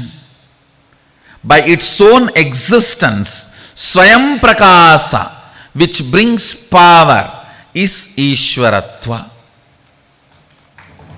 Understand, this is the scale. Sit and do the postmortem of your life. Till the last moment, whatever has happened is past. Sit and try to do postmortem of your life. What is the component of me which does not empower me by its very existence? What is the component of me which empowers me by its existence? Purpose always empowers you by its existence. Infrastructural support never empowers you by its existence. It can empower you only if it is added to the purpose. Purpose is the one, everything else is zeros. All zeros will have value when the purpose is added to it.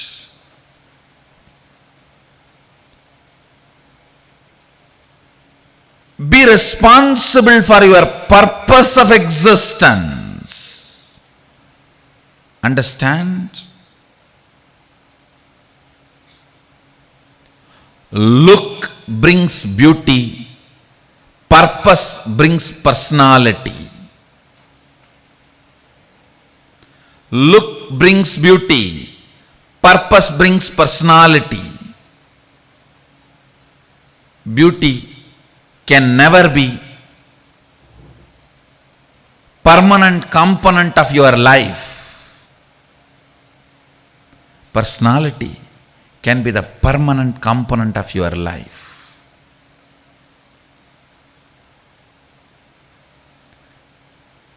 The relationships which are built because of your personality are the most stable, permanent, empowering relationships. The relationships which are built because of your look will collapse the moment look changes. Look changes every 24 hours. Forget about 24 hours. The distance changes look. From distant looks, just the reduction in the distance takes away the look. So all look-based relationships, look-based decisions will bring powerlessness and instability into your existence. That is choice. Listen, all these words understand. Choices, multiple choices, look-based decisions, unstable relationships. All these words, somehow it will be connected. Infrastructure without purpose, influence without purpose, money without reason, all this can go on stealing your life because it is delusion. It will show as if you have something, but you don't have. You don't have. Purpose. purpose. Purpose. Responsibility for your purpose. That empowers you, I tell you, next secret. All this delusion, the Maya, has no life.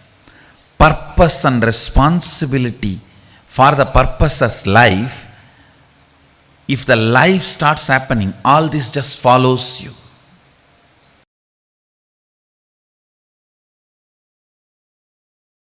The horses in the army which runs in the front always wins and comes back.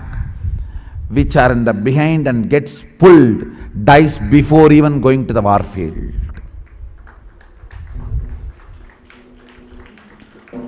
Horses in the army which runs in the front, goes, wins, comes back.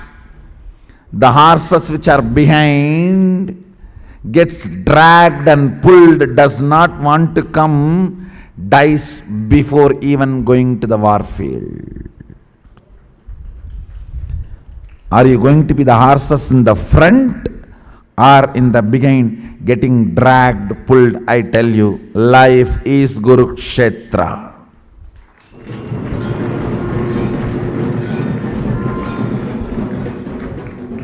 If you decide to be responsible, you are the frontline horses.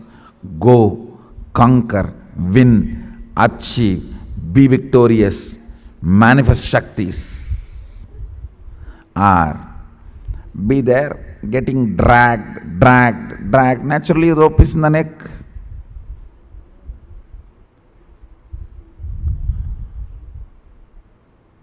Pulled, dragged.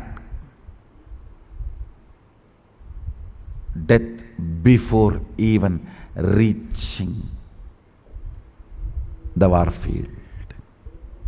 Unit of life is responsibility. Based on the responsibility you cognize, powers are manifested in you. Understand? Not the cheating. In responsibility also you have an inner image responsibility separate, outer image responsibility separate. Outer image responsibilities, everyone should become Sadashivatva. Inner image responsibility, let's have a big beach house and vacation house and sleep.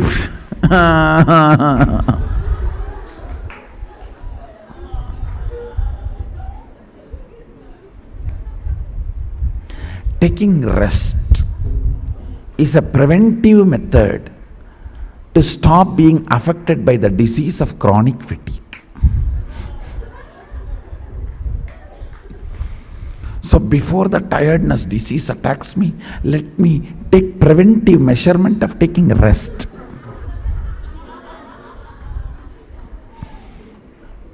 Why are you sleeping whole day? Tiredness disease may come to me. What will happen?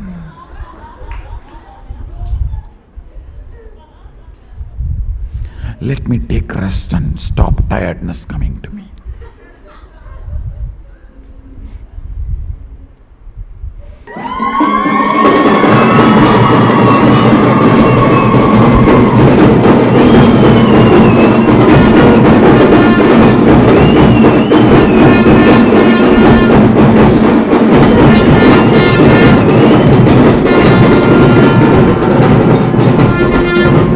Tongue filled with his name and nose filled with his smell, skin filled with his hug.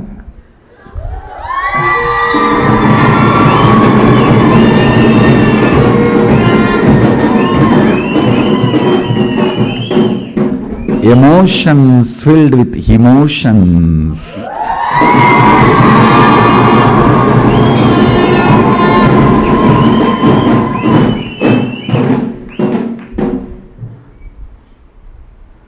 Nyasa means purifying. That is why Anganyasa, Karanyasa. Sannyasa means purifying everything. Sarvanyasa is sannyasa.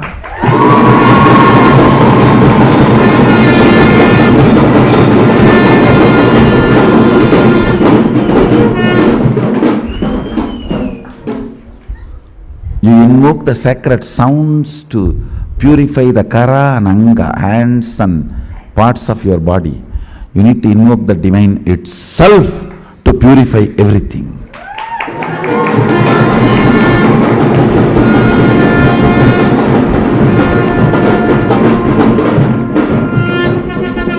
Your will filled with his responsibility.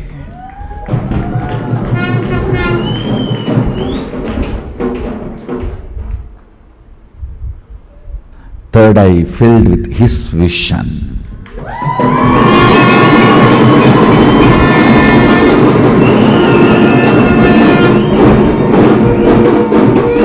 Two eyes filled with his vision.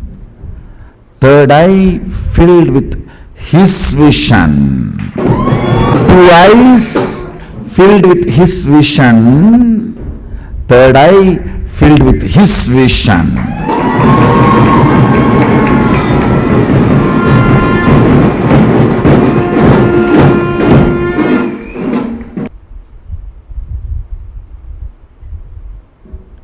Understand? Essence of today's satsang. Responsibility makes Shava into Sheva. When Shava flows as Shakti, it becomes Sheva.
Swamiji just revealed about leadership consciousness, the understanding of what real leadership is.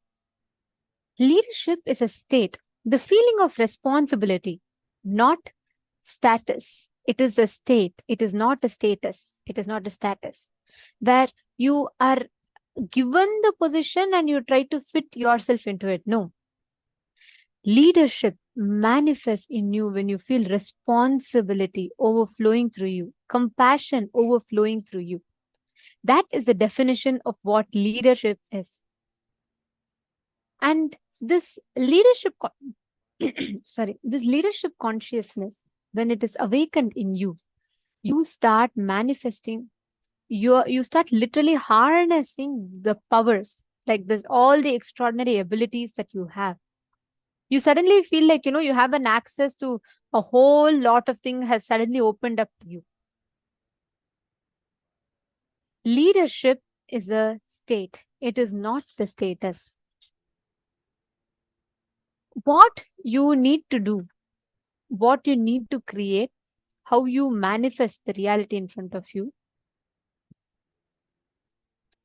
all of this will be completely different. The moment you just understand and redefine, take your definition of leadership. I have the right definition of leadership in you.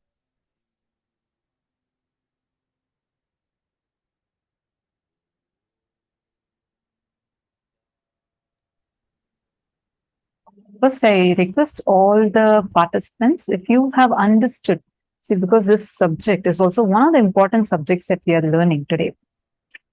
How many of you really want to become a leader in whatever you are working on, in whatever projects or your life, in whichever aspect of your life? How many of you want to experience leadership consciousness? It's not the position. It's not the power. It is the consciousness, as Swamiji is beautifully explaining. It is the consciousness that we carry, the responsibility that we carry. That makes one as a leader.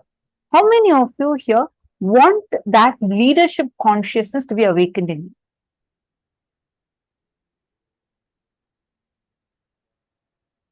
Okay, see Asaf here showing thumbs up. Can all of you put it in chat? We have like a lot of Zoom rooms. It's a little difficult to see our video reactions. So I request if you all could just put it in chat. How many of you want it? Okay, I do. I want it. Okay, great. Wonderful.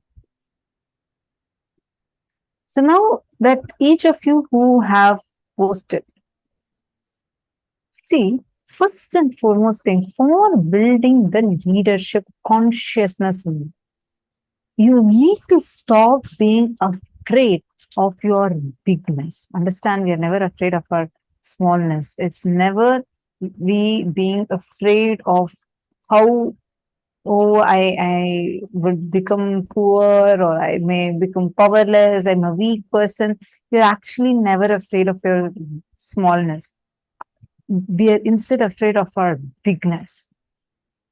You need to start expanding yourself with responsibility.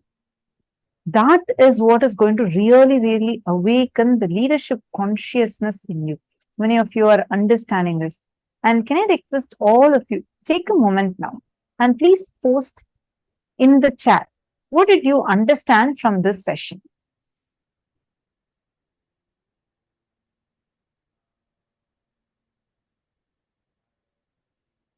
Take a moment. I request all of you to go to the Zoom chat and please post what did you understand as leadership consciousness and what are the clicks you had for awakening this leadership consciousness in you.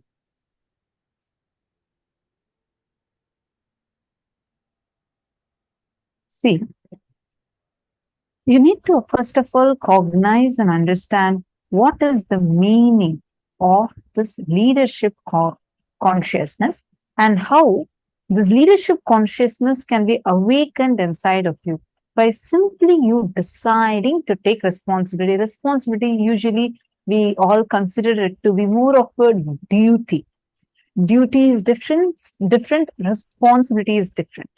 Duty, you feel it like, oh, I got to do all of these are my duty and I must do it. And then you take from that limited cognition, limited perception, what you operate out of that is your duty. And when you do your duty or don't do your duty, it's not that, say, for example, you feel, let's say, going and taking a class. Let's say you're a teacher, you going and taking a class is your duty. You would go diligently, you may take class. Same, we have so many school teachers who teach the exact same subject every single year to the students again and again and again. They do it diligently. When you take it as your responsibility, not from the context that it's your duty, but from the context and cognition that it is my responsibility to do because I am the source of everything. And because I am the source of everything, I am responsible for everything happening in me and outside of me, which is why I'm going to take responsibility for that. The way you approach things would be very, very, very different. How many of you are understanding this? Actually, that is what is called the state, the feeling of responsibility. That is the real leadership. Like Swamiji very beautifully tells a story. I love this story a lot. Swamiji tells once there was a great war between two countries. Okay, so it was a hot afternoon and the war was going on, and the army was all on working on it. So one day on a hot afternoon, a man in a civilian clothes was riding past a small group of tired soldiers who were digging a huge pit. Okay, so there's this tired soldiers who are trying to dig the pit, and this man, the military, a man in a civilian clothes, he was riding part of a small group. He was seeing that these small soldiers were digging, and the leader of that group, whoever were digging, the leader of that group was shouting orders and threatening to punish them if the work was not completed within an hour. The man riding on the horse stopped and asked, "Sir, you're saying it has to be finished fast and it's urgent, and I see you giving command. Why don't you get on the ground and help them?" The group leader replied, "What? I am their leader. The men do as I tell them. If you feel so strongly about it, you go help them."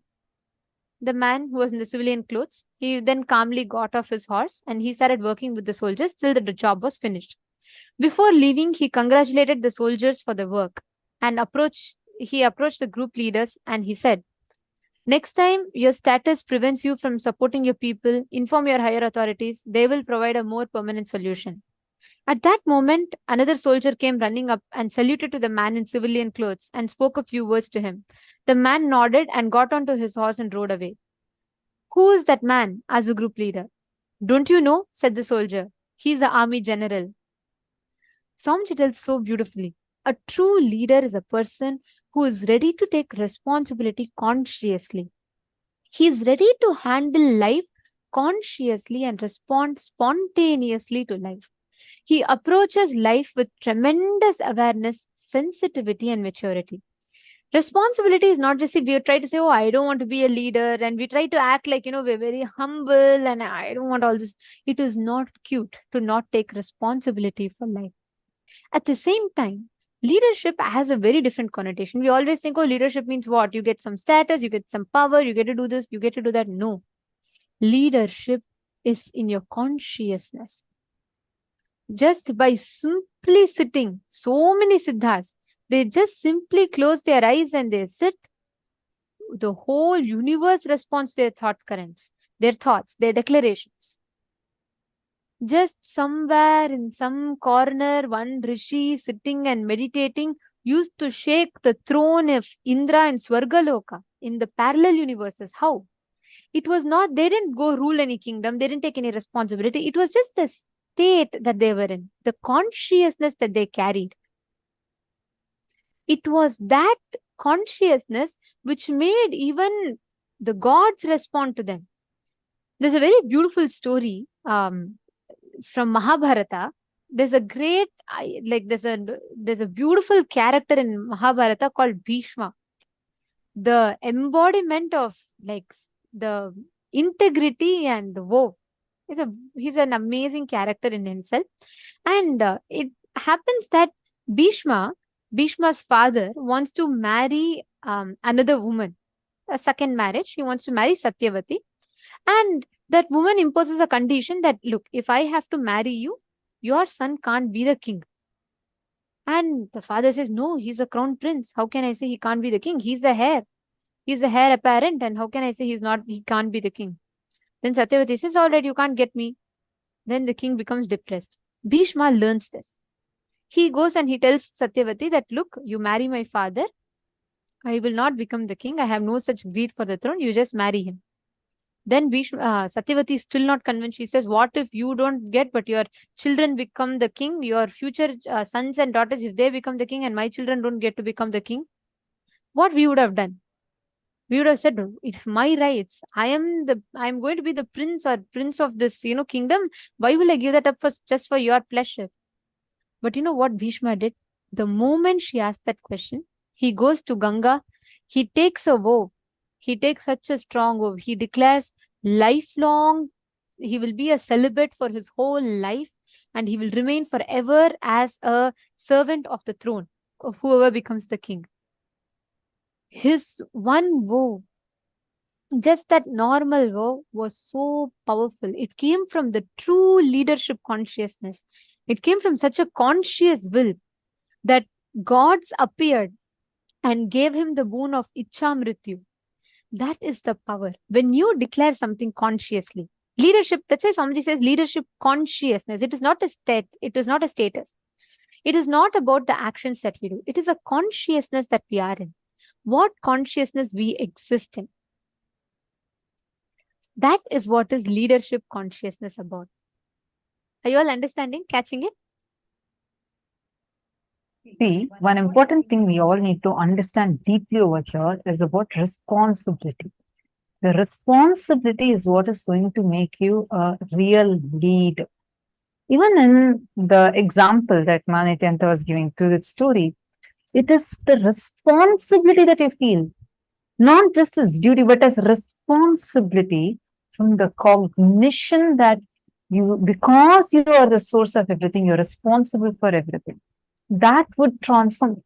See, many times, forget about taking responsibility for others. We don't even take responsibility for our own actions. We forget that some of our actions do have certain results. We do not think of it, and therefore we do not take responsibility for it.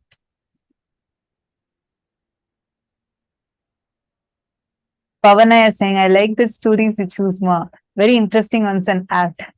Actually, all these stories are, yeah, it is all from what Swamiji has revealed. Like each of these stories, every day for the satsangs and the kind of hard work Swamiji has done, it's just wow. For everyday satsangs, Swamiji will have jokes, stories, and he'll present the most complex subjects in such a casual way, like you could easily understand. Not even casual way, I should say, in a way that's so understandable. And all these stories are from what Swamiji has revealed in satsangs and in Swamiji's books. I don't know how many of you know, Swamiji is having the record of the world's, the author in the whole world who has written largest number of books is a single author. Swamiji holds that record from Asia Book of Records. See, now the leadership consciousness needs to be understood a little more deeply. First, decide you are going to be in your peak possibility by constantly taking responsibility. Taking responsibility is a right mental setup. It is not that you're doing a favor to yourself. It is, and you're not doing a favor for someone else. This is the best favor you can first of all do even to you, your own self. Just understand this. How many of you are ready to ferociously declare to take responsibility? It is that responsibility that can make you as a leader. Unless the responsibility starts, you will continue to be a slave for someone else who's taking responsibility. Even if you take one step towards responsibility, cosmos takes thousands of steps daily. When you take the responsibility, the cosmic hologram opens in you. How many of you are understanding? Take a few minutes and decide to take responsibility. What does taking responsibility mean? We all usually give, okay, I go and turn off the fan in the room. And that's how, like, I have seen this many times, and many these motivational speeches with personality trainers. They say, even you're in a room and everybody is going and you see the lights are on, take responsibility by going and turning off the lights. You might have heard like this. Swamiji is not just talking about that action. Yes, that's good start, but that alone is not enough. It's not about the action you do, but are you starting it from the cognition that you are the source of everything?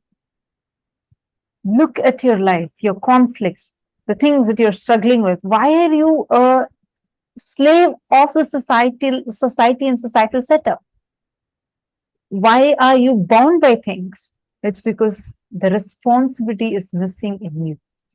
Look in. Stop blaming others. Take responsibility. By blaming life, nothing, no one has ever manifested anything that they want. It's only when you take responsibility can you manifest the reality the way you want it.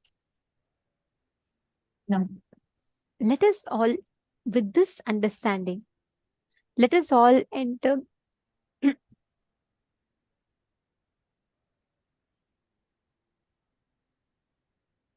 let us all enter into the power manifestation. And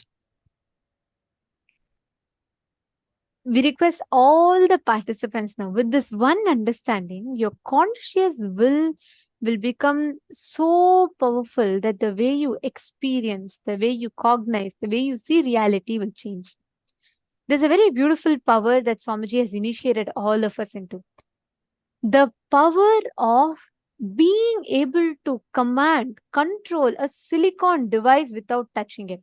Listen very carefully. It's a very, very powerful science. And all of you should know, even if you think you have never manifested powers ever before and it's a problem for you, this power can be manifested. Even if you think you have a corroded, eroded third eye, and if you think I can never manifest powers, you can still manifest this power. It's a very beautiful power that Swamiji has initiated. The ability to charge a silicon device without touching it. The ability to unlock a silicon device without touching it. This is the power we're all going to be manifesting. Can I request all of you to keep your gadget in front of you? You're going to be operating the gadget.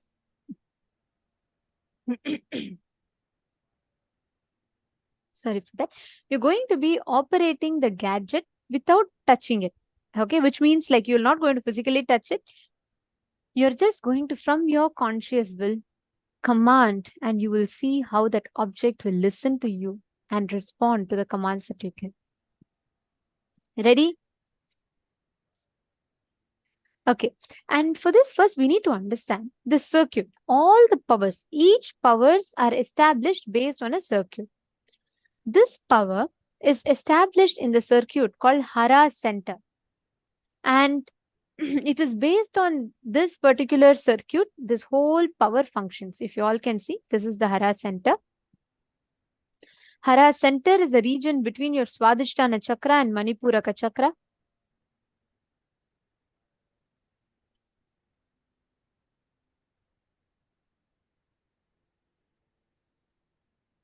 And this exact region is where we need to focus on for manifesting this power. Joining with us in this segment is Manitya Devasmaranananda and Manitya Brahmayogananda.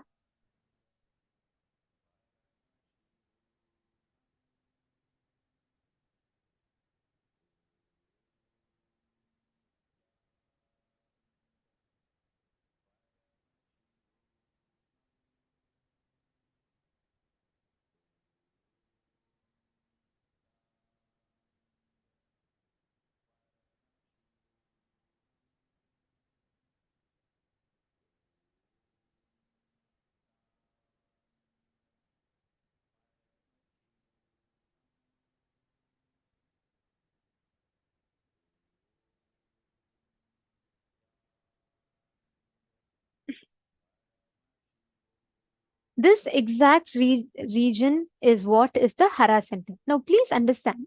We'll explain to you the science behind this. Listen carefully.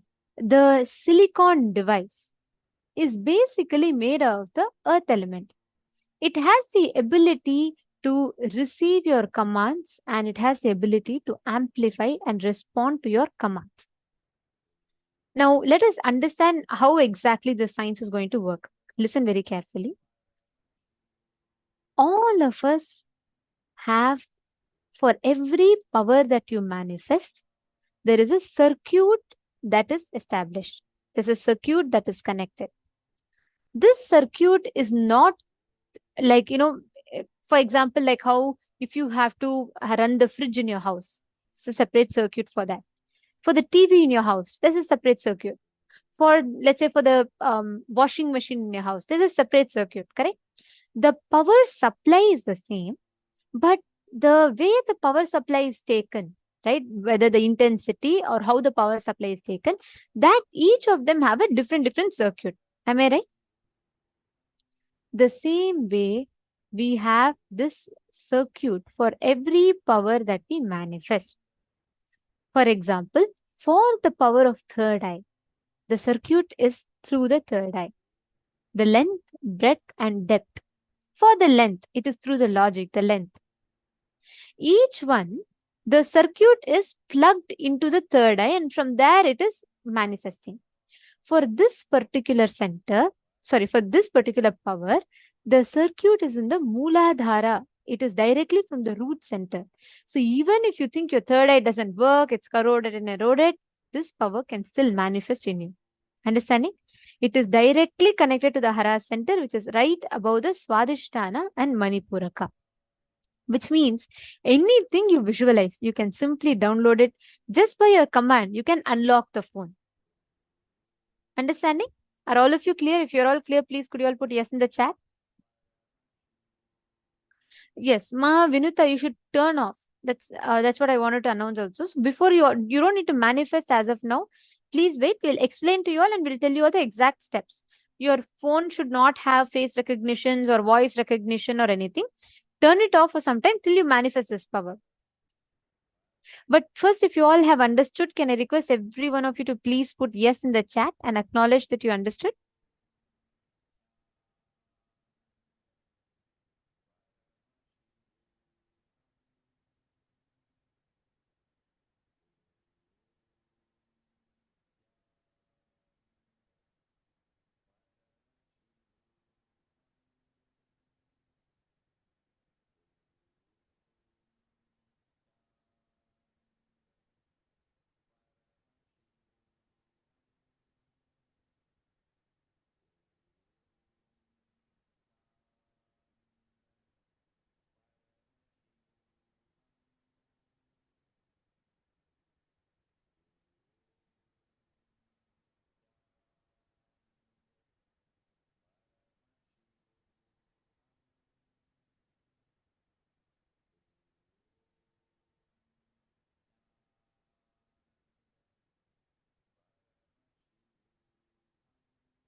Nithyananda, everyone.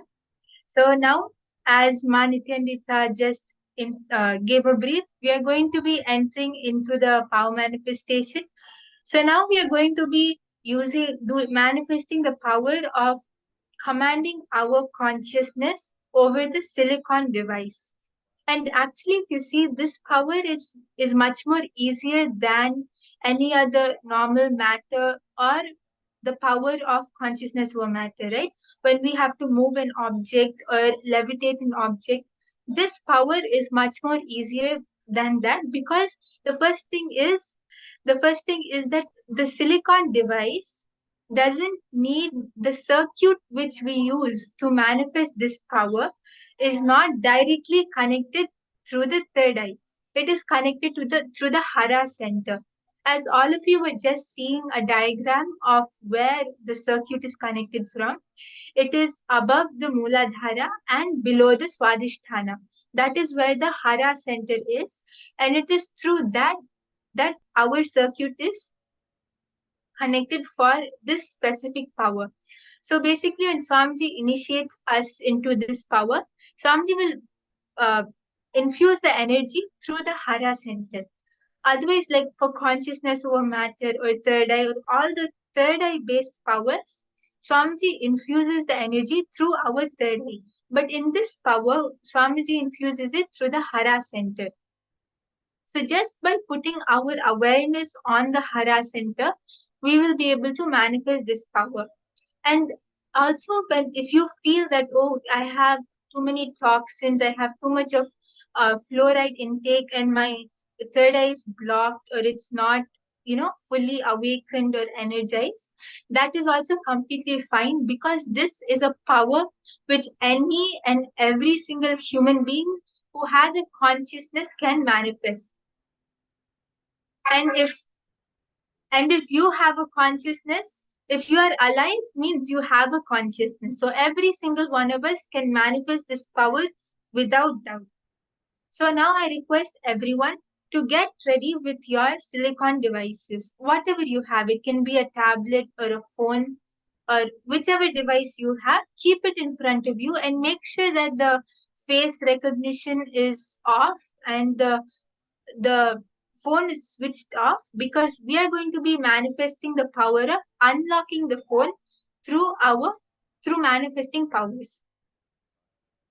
Yes, I request all of you to please get ready to manifest this very exciting power and super easy power. I'm sure all of you are very excited to manifest it. Just we have to hold on to that cognition that yes, I am consciousness and I am in oneness with Swamiji. And simply you will see that the consciousness commands over the silicon and the device, you'll be able to on it. Yes, so once all of you are ready, we can move into the power manifestation. So now I request everyone, don't touch your devices, keep it in front of you and just connect to Swamiji. Sit straight with your head, neck and spine in a straight line and chant the Mahavakya. Connect to Swamiji, and you'll see that when you connect to Swamiji, when you start chanting the Mahavakya, you'll just feel the energy which is it just gushes through you. You'll feel it literally, you'll feel it in your hara center. If you just put your awareness in the center below your Swadhisthana and above your Muladhara, you'll feel the energy over there. You'll just feel that the Kundalini Shakti is becoming more and more powerful, and just direct that full energy towards the silicon device.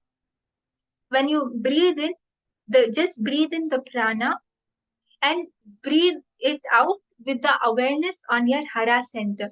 At that time, you'll see how the prana gets the life energy which you inhale gets converted into electronically charged particles, and that will go into the phone with the command you have given, and you'll see how the phone will just unlock. I request everyone to chant the Mahavakya and connect to Swamiji.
I request everyone to continue chanting the Mahavakya.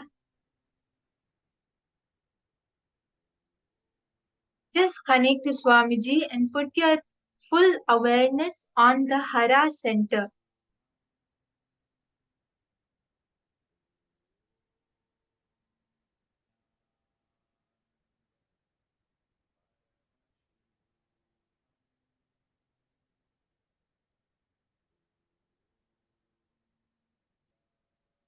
When you put your awareness on the Hara center, you will see that the energy is starting to get created. The energy is over there.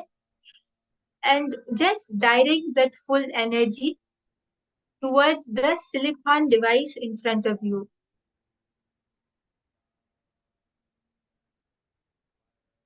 This is directly your consciousness over the matter in front of you.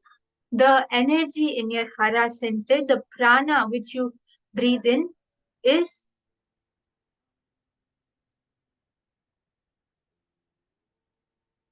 the prana which you breathe in is the consciousness inside you. When you command the silicon device, that is your consciousness, the Paramashiva inside you. With that same space, with that same energy that yes, I am Paramashiva, just command the device to open, to unlock. Just hold the space that Paramashiva is telling the device to open. Paramashiva is commanding the device to unlock. And you'll see that the phone or the tablet or whatever is in front of you has to listen and it will open, it will unlock.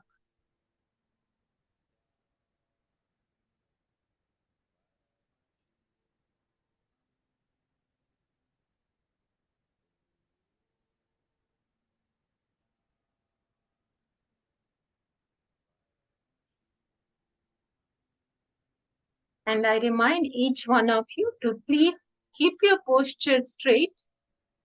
Sit straight with your head, neck, and spine in a straight line. Chant Mahavakya.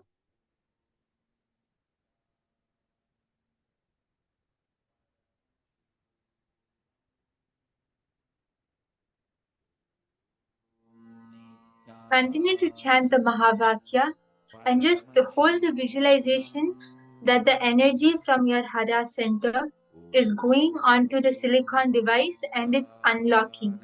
Just hold this visualization inside you and put the power, the energy of your consciousness onto the silicon device. You'll see that the silicon device has to listen and it will listen to you. The silicon device will turn on and it will unlock.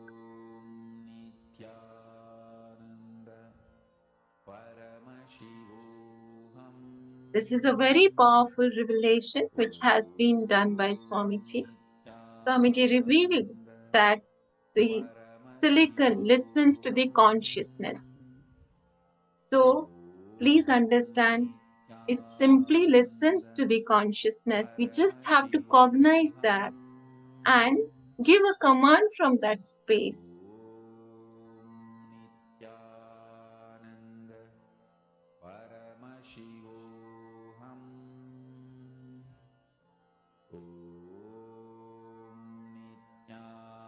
Nithyananda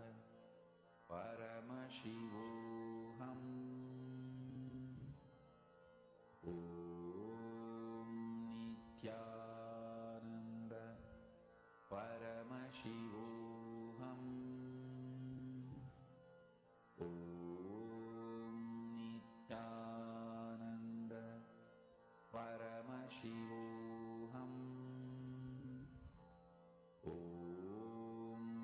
Nithyananda Paramashivoham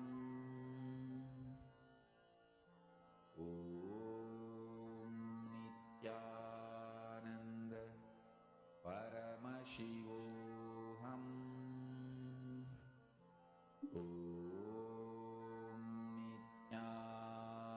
Nithyananda Paramashivoham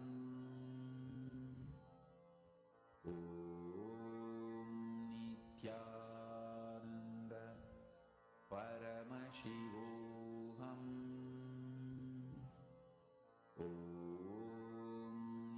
Nithyananda Paramashivoham Nithyananda Paramashivoham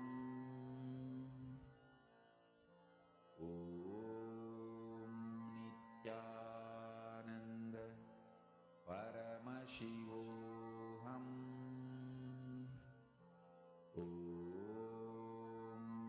Nithyananda Paramashivoham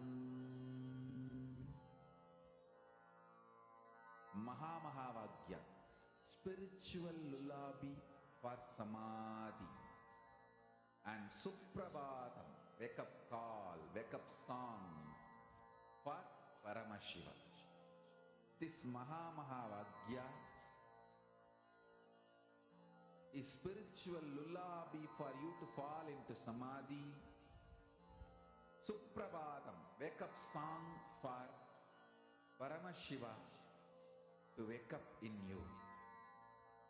Just remember this one powerful cognition. This Mahamahāvāgya puts me in samadhi. This is spiritual lullaby for samadhi, and Suprabhatam, wake up song for Paramashiva in me, for Paramashiva to manifest. With this one spiritual powerful cognition, chant this Mahamahāvāgya.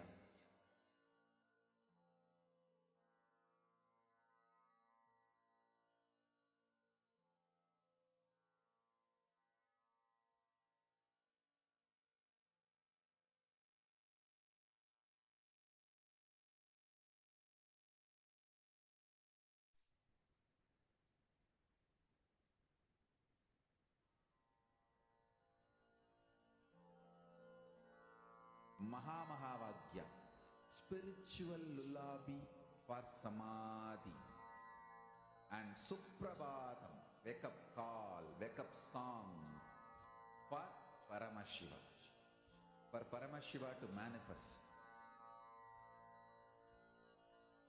With this one spiritual. So all of you can post your manifestations on the chat. You can check if your device has been unlocked or whether it has turned on. And you can post all your manifestations in the chat. It would be really nice to hear from all of you about your manifestation. What was your experience and how was your manifestation? And now we are going to be moving on to the next session about Tripurantaka Murti. Who is Tripurantaka Murti and what is his significance? What is the significance of Tripurantaka Murti?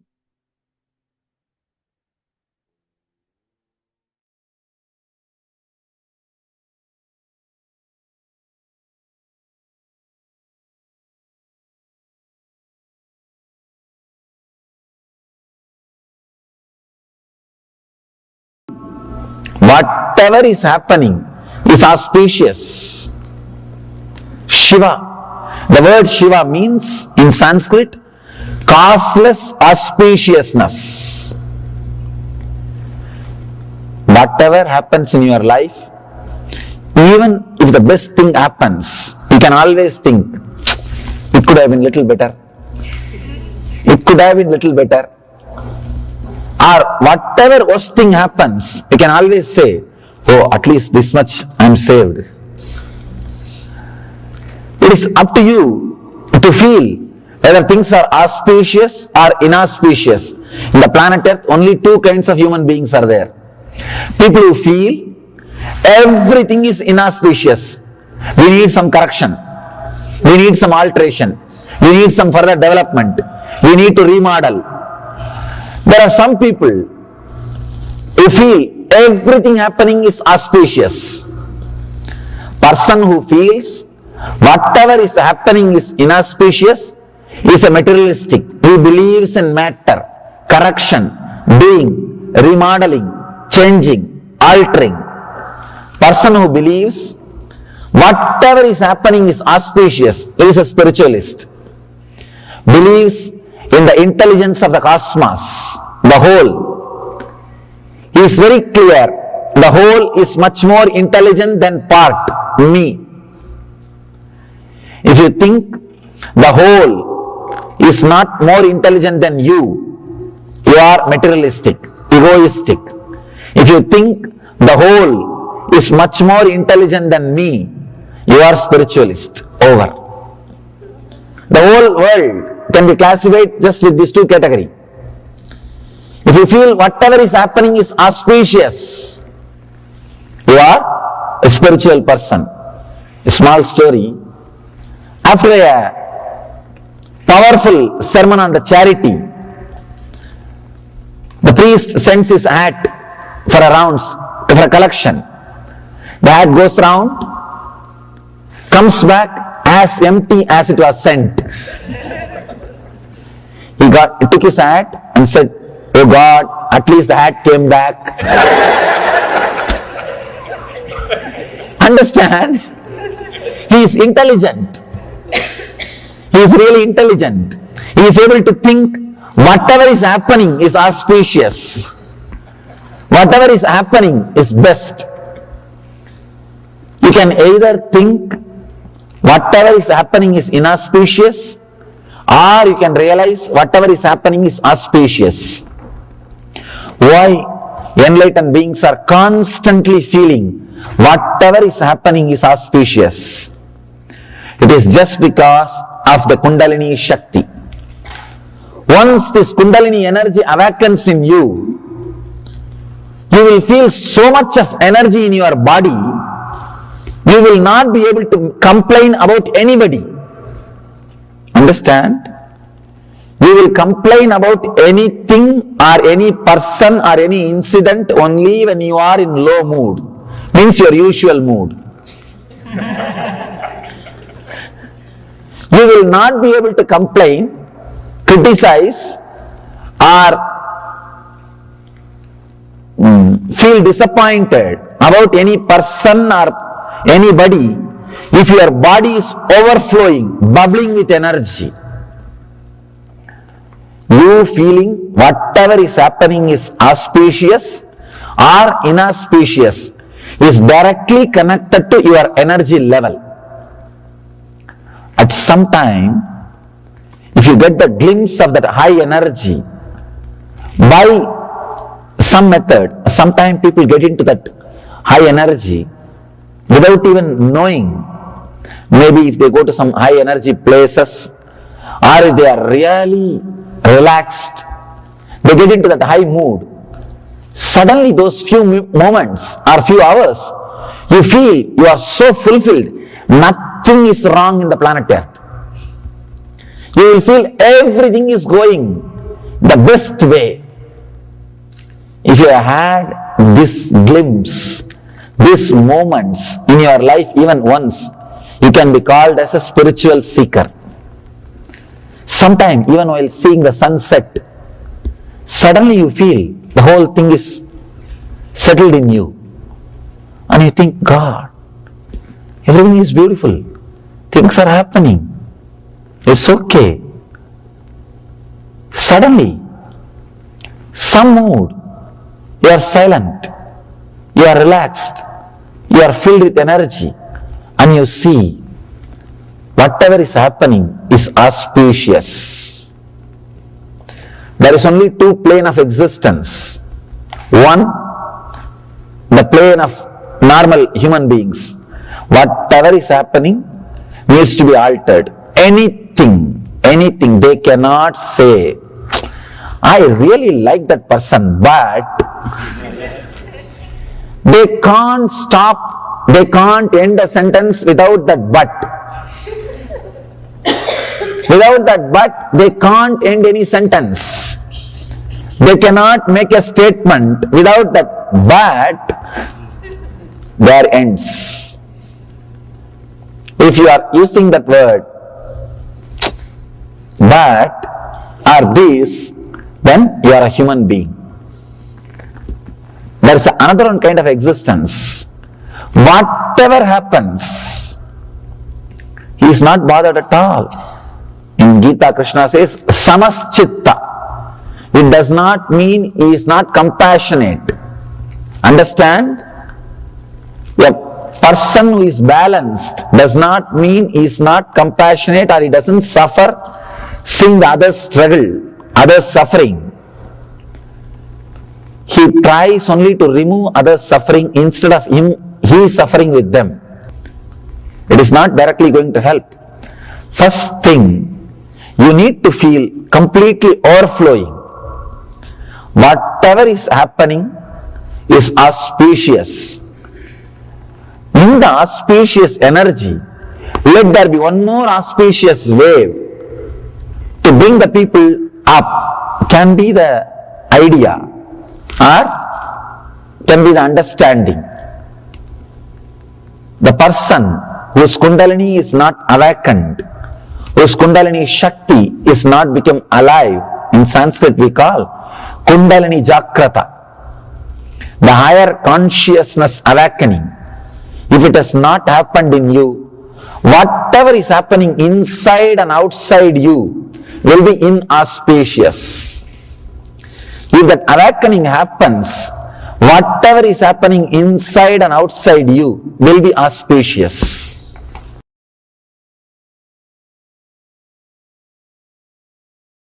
The moment you think, this is the way I am, what can I do? Listen. The moment you think, this is the way I am, what can I do? You have become egoistic. The anava has started happening in you. You are not, this is the way you think you are.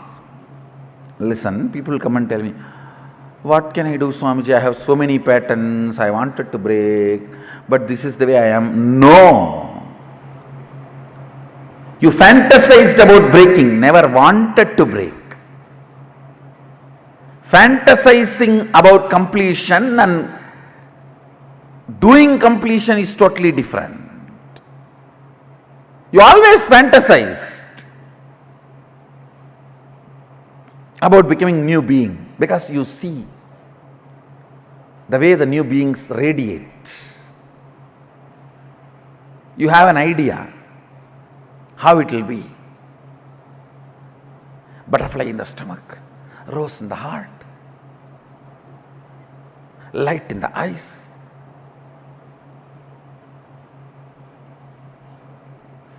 You have an imagination, you have a fantasy, but you never worked for it. You never acted for it. Understand? Action manifests Shaktis. acting towards what you want, manifest Shaktis.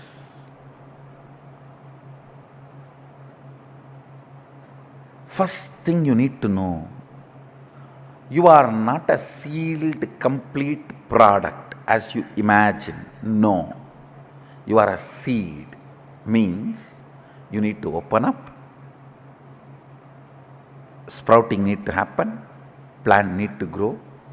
The biomemory, muscle memory with which you are programmed need to flower. The branches need to grow. The leaves need to come. Oh, I am already old and tired. How can anything more happen to me? How can anything new happen to me? Where is the new life? That is what I call Anava. The moment you decide where is the new life for me, there is no new life. The Anava surrounds you. Every situation, understand, every situation brings only new life to you. Just because you got $1 billion in lottery and you are going to move to a palatial bungalow, you can start crying, oh, the small house has been snatched away from me. Fool. I have seen people crying. I have seen people crying when the great transformation happens to them for which they were waiting.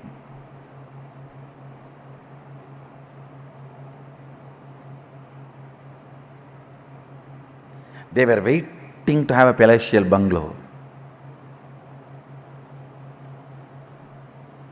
They won the lottery. Now their bungalow is ready.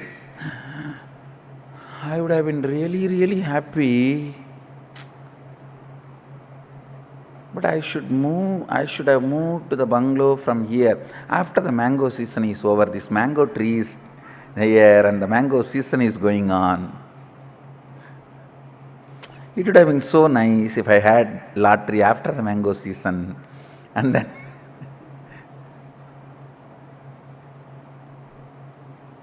look in. There are many times continuously what for you have been praying, waiting. When that opening happens, suddenly you are not okay for that opening. You are trying to hold on to the old. Tasting the old. Tasting the boredom. Tasting the old. Tasting the boredom. Taste for anti-life. I should tell you, biggest enemy in your life is taste for anti-life.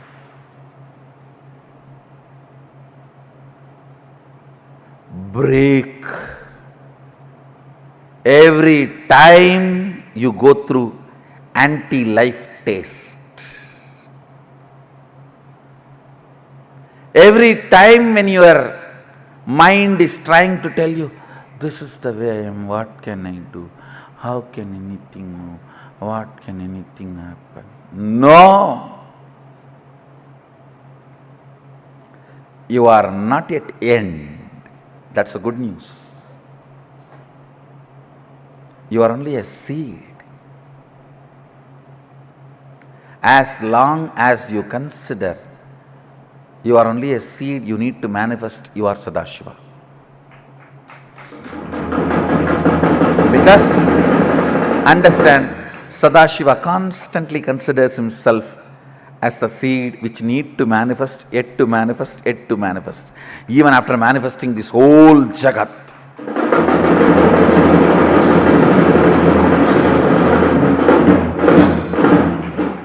Even after manifesting this whole Jagat, making all the human beings walk straight, developing the most subtlest brain grooves, still he comes down to make you manifest all the powers, to push you to the next level.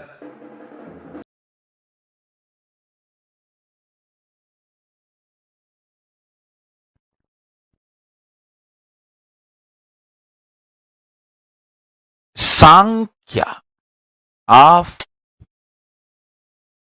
declaring your integrity, multi-dimensional logic of declaring your integrity. I will reveal it to you. See, the conscious decision, conscious declaration gives Paramashiva to enter into you. Your individual identity is borderline by your decision of your idea of freedom. Listen. When your idea of freedom is limited, it is called ignorance. When you are ready consciously to live with your ignorance, it is called delusion. And when you are okay with your delusion and don't care about the reality, it is called arrogance. These three puras, these three pura asuras, three-layer demons cannot be penetrated unless you give permission. If you consciously declare, I declare my integrity to Paramashiva component in Swamiji, in my Guru. If you declare even that much, that's enough. Then your soul can vibrate in the space of Paramashiva. See, now I have given a very insured declaration. Very secured and insured declaration. You can make a clear disclaimer. I declare my integrity only to Paramashiva component of my Guru Nithyananda Paramashivam. And non-Paramashiva component, I am not declaring my integrity. You can clearly make it. I don't have a problem. So you feel very secured and insured.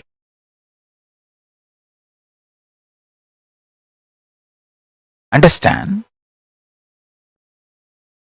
But this declaring your integrity is too important because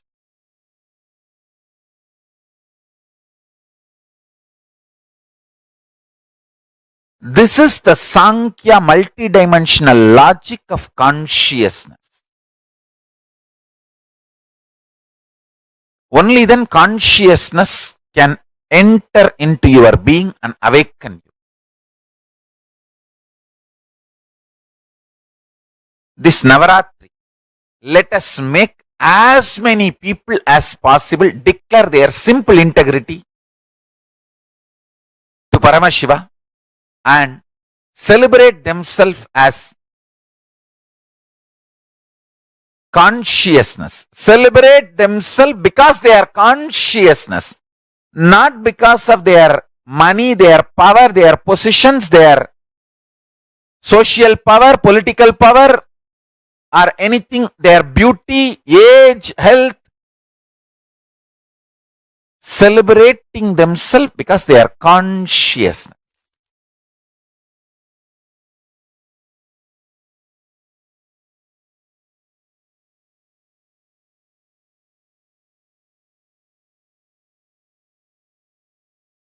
Just these two. Declaring simple integrity to Paramashiva component of your Guru. When you declare your simple integrity to the Paramashiva component of your Guru and you decide to celebrate yourself because you are consciousness, this too is a, I tell you, most successful recipe for power manifestation. Deadly combination. Nothing can kill you after that. Deadly combination for destroying all the ignorance and powerlessness and impossibility.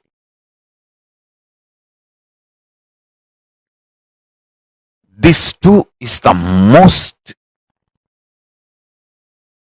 multidimensional logic of multidimensional magic. Sankhya of Parashakti.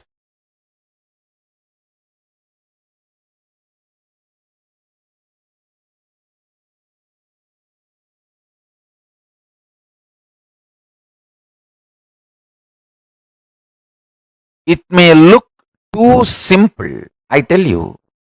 See, when you eat, decide, Navaratri, I decided this 9 days I will celebrate myself because I am consciousness. So now, as consciousness, I am going to eat.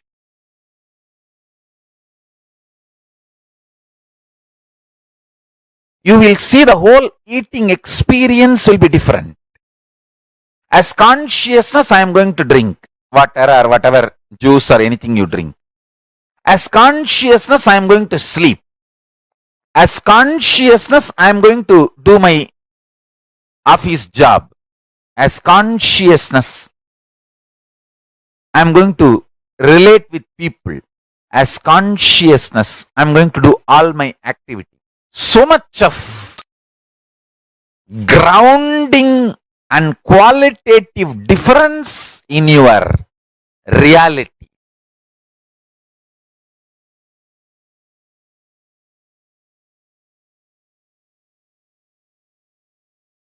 This whole Navaratri, let us celebrate because we are consciousness.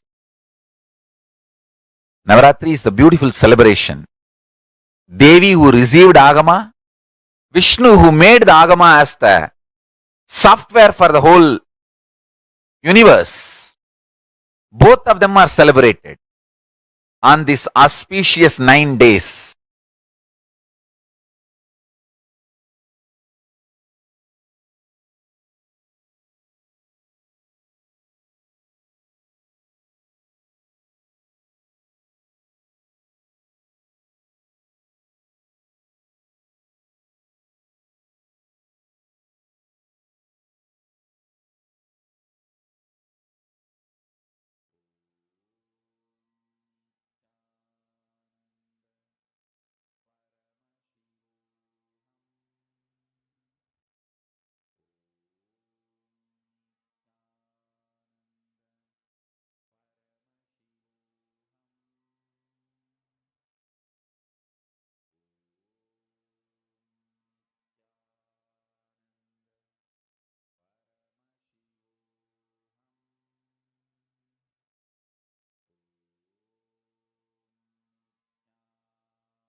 This beautifully revealed to all of us about the significance, the happening of Tripurantaka Murti, and how just by declaring that integrity to Paramashiva, all the power manifestation starts happening in us.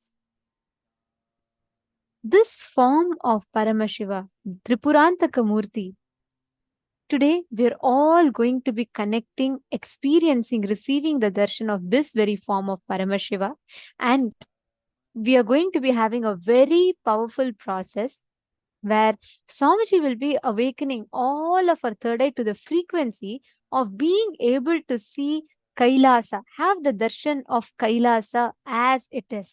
Swamiji has beautifully described. There are so many amazing revelations about Kailasa that Swamiji has given. We all listen to it in the morning as well, right? Where in Kailasa, Swamiji is telling, like how now when you look up at the sky, night sky, you will see the stars like diamonds studded against the backdrop of the night sky, correct? In Kailasa, Swamiji beautifully revealed that the whole sky will be golden in color and the stars will appear like black dots in the sky.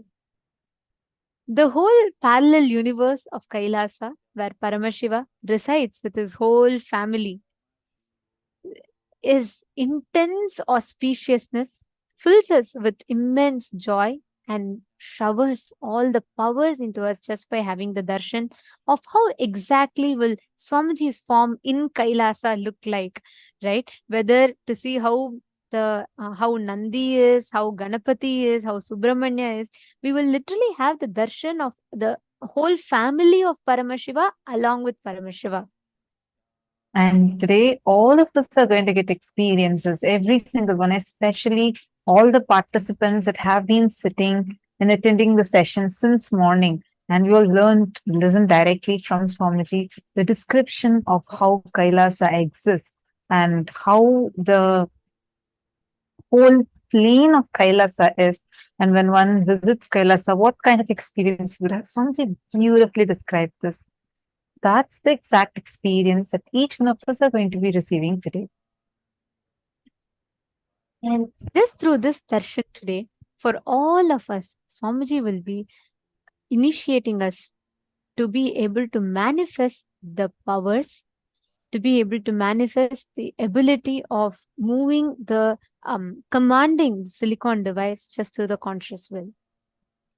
Now, we will be chanting the Dhyana Shloka of this very form of Paramashiva, the form of Tripurantaka Murti. I request all of you to sit straight, connect intensely as we chant. All of you can meditate upon this form. Today we are all going to be having the darshan of this very form of Paramashiva. Chaturbhujam trinetram cha mrigam parashudharinam dhanurbhana samayuktam umaya sahitam tatha sarvabharana samyuktam divyabharana samanvitam patram dhadam vamakarne dakshine kundalanvitam upavita samayuktam समभंगम युगम Shivam जटामकुट संयुक्तम विलसद्विद्रुमांगकम एवं त्रिपुर संहारम रूपम प्रोक्तम महात्मभिः.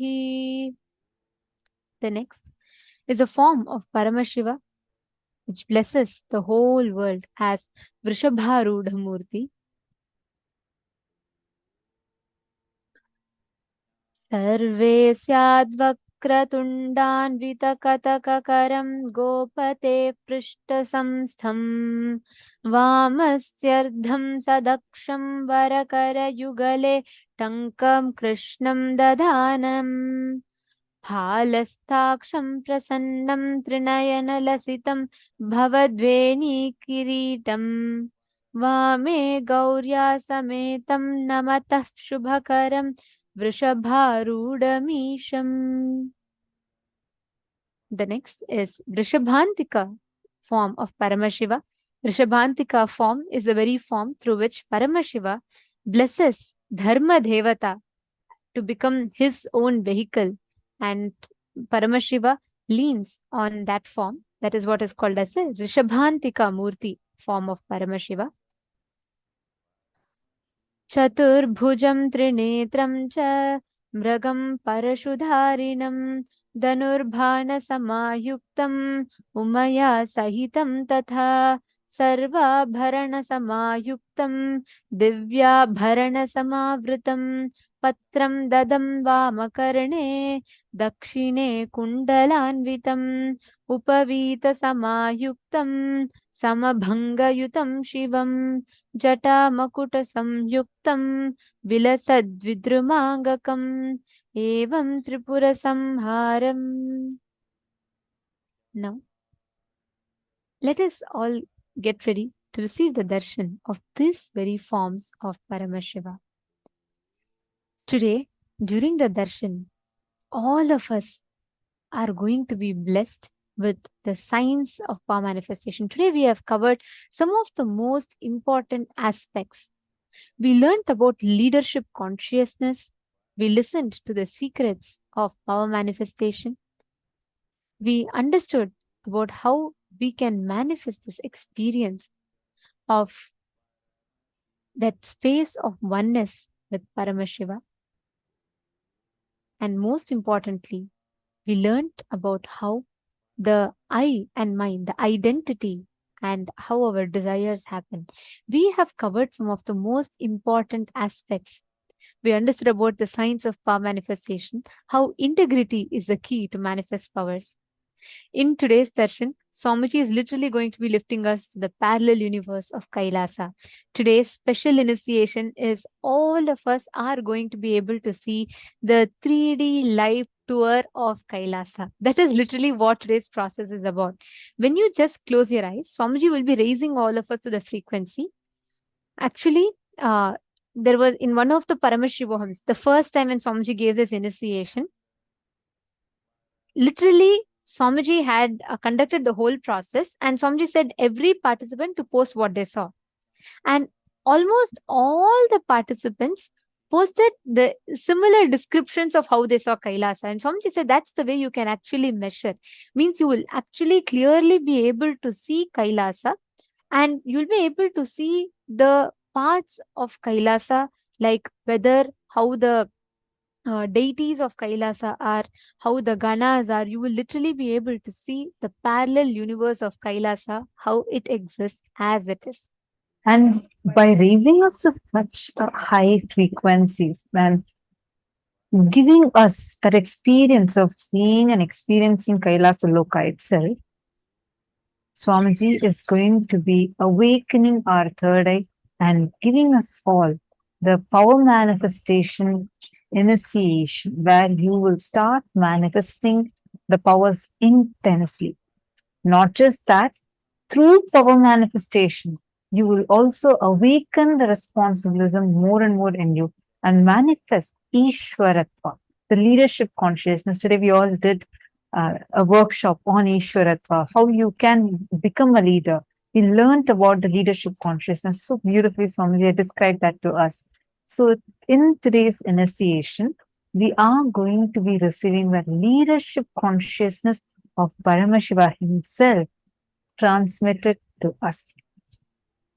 The way you feel about you, the things around you, and the ability to take responsibility, not just for yourself or just your actions, but take responsibility for everything around you from the context that because you are source of everything, therefore you are responsible for everything. So today, this is going to be a very, very, very special darshan. And we request all the participants to kindly please settle down. Please sit in front of your cameras. In the darshan, all of you can post any struggles you're having in manifesting that leadership, whether taking responsibility for your career, for your relationships, wherever you are struggling. You can post all your prayers to Swamiji, and through this form of Paramashiva, Swamiji will be literally awakening the space of leadership in us.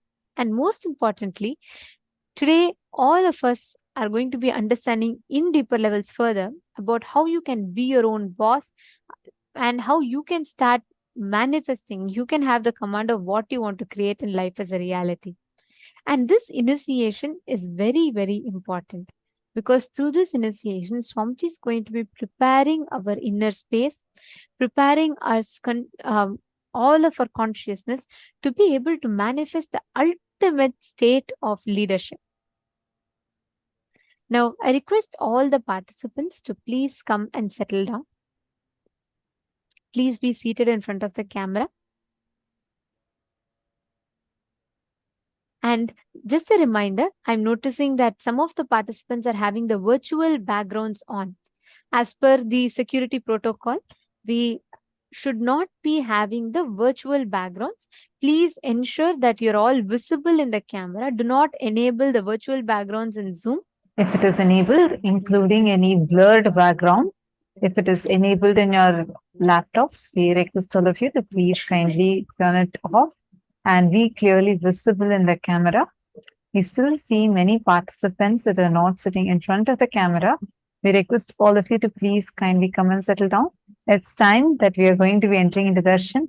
Ma Basti Navaldas, Ma Anna, Ma Hongzu, Ma Nitya Dhanvantri Shaktini, and Kim Dhyan, Ma Shakti, all the participants, please kindly settle down. Please sit in front of your cameras.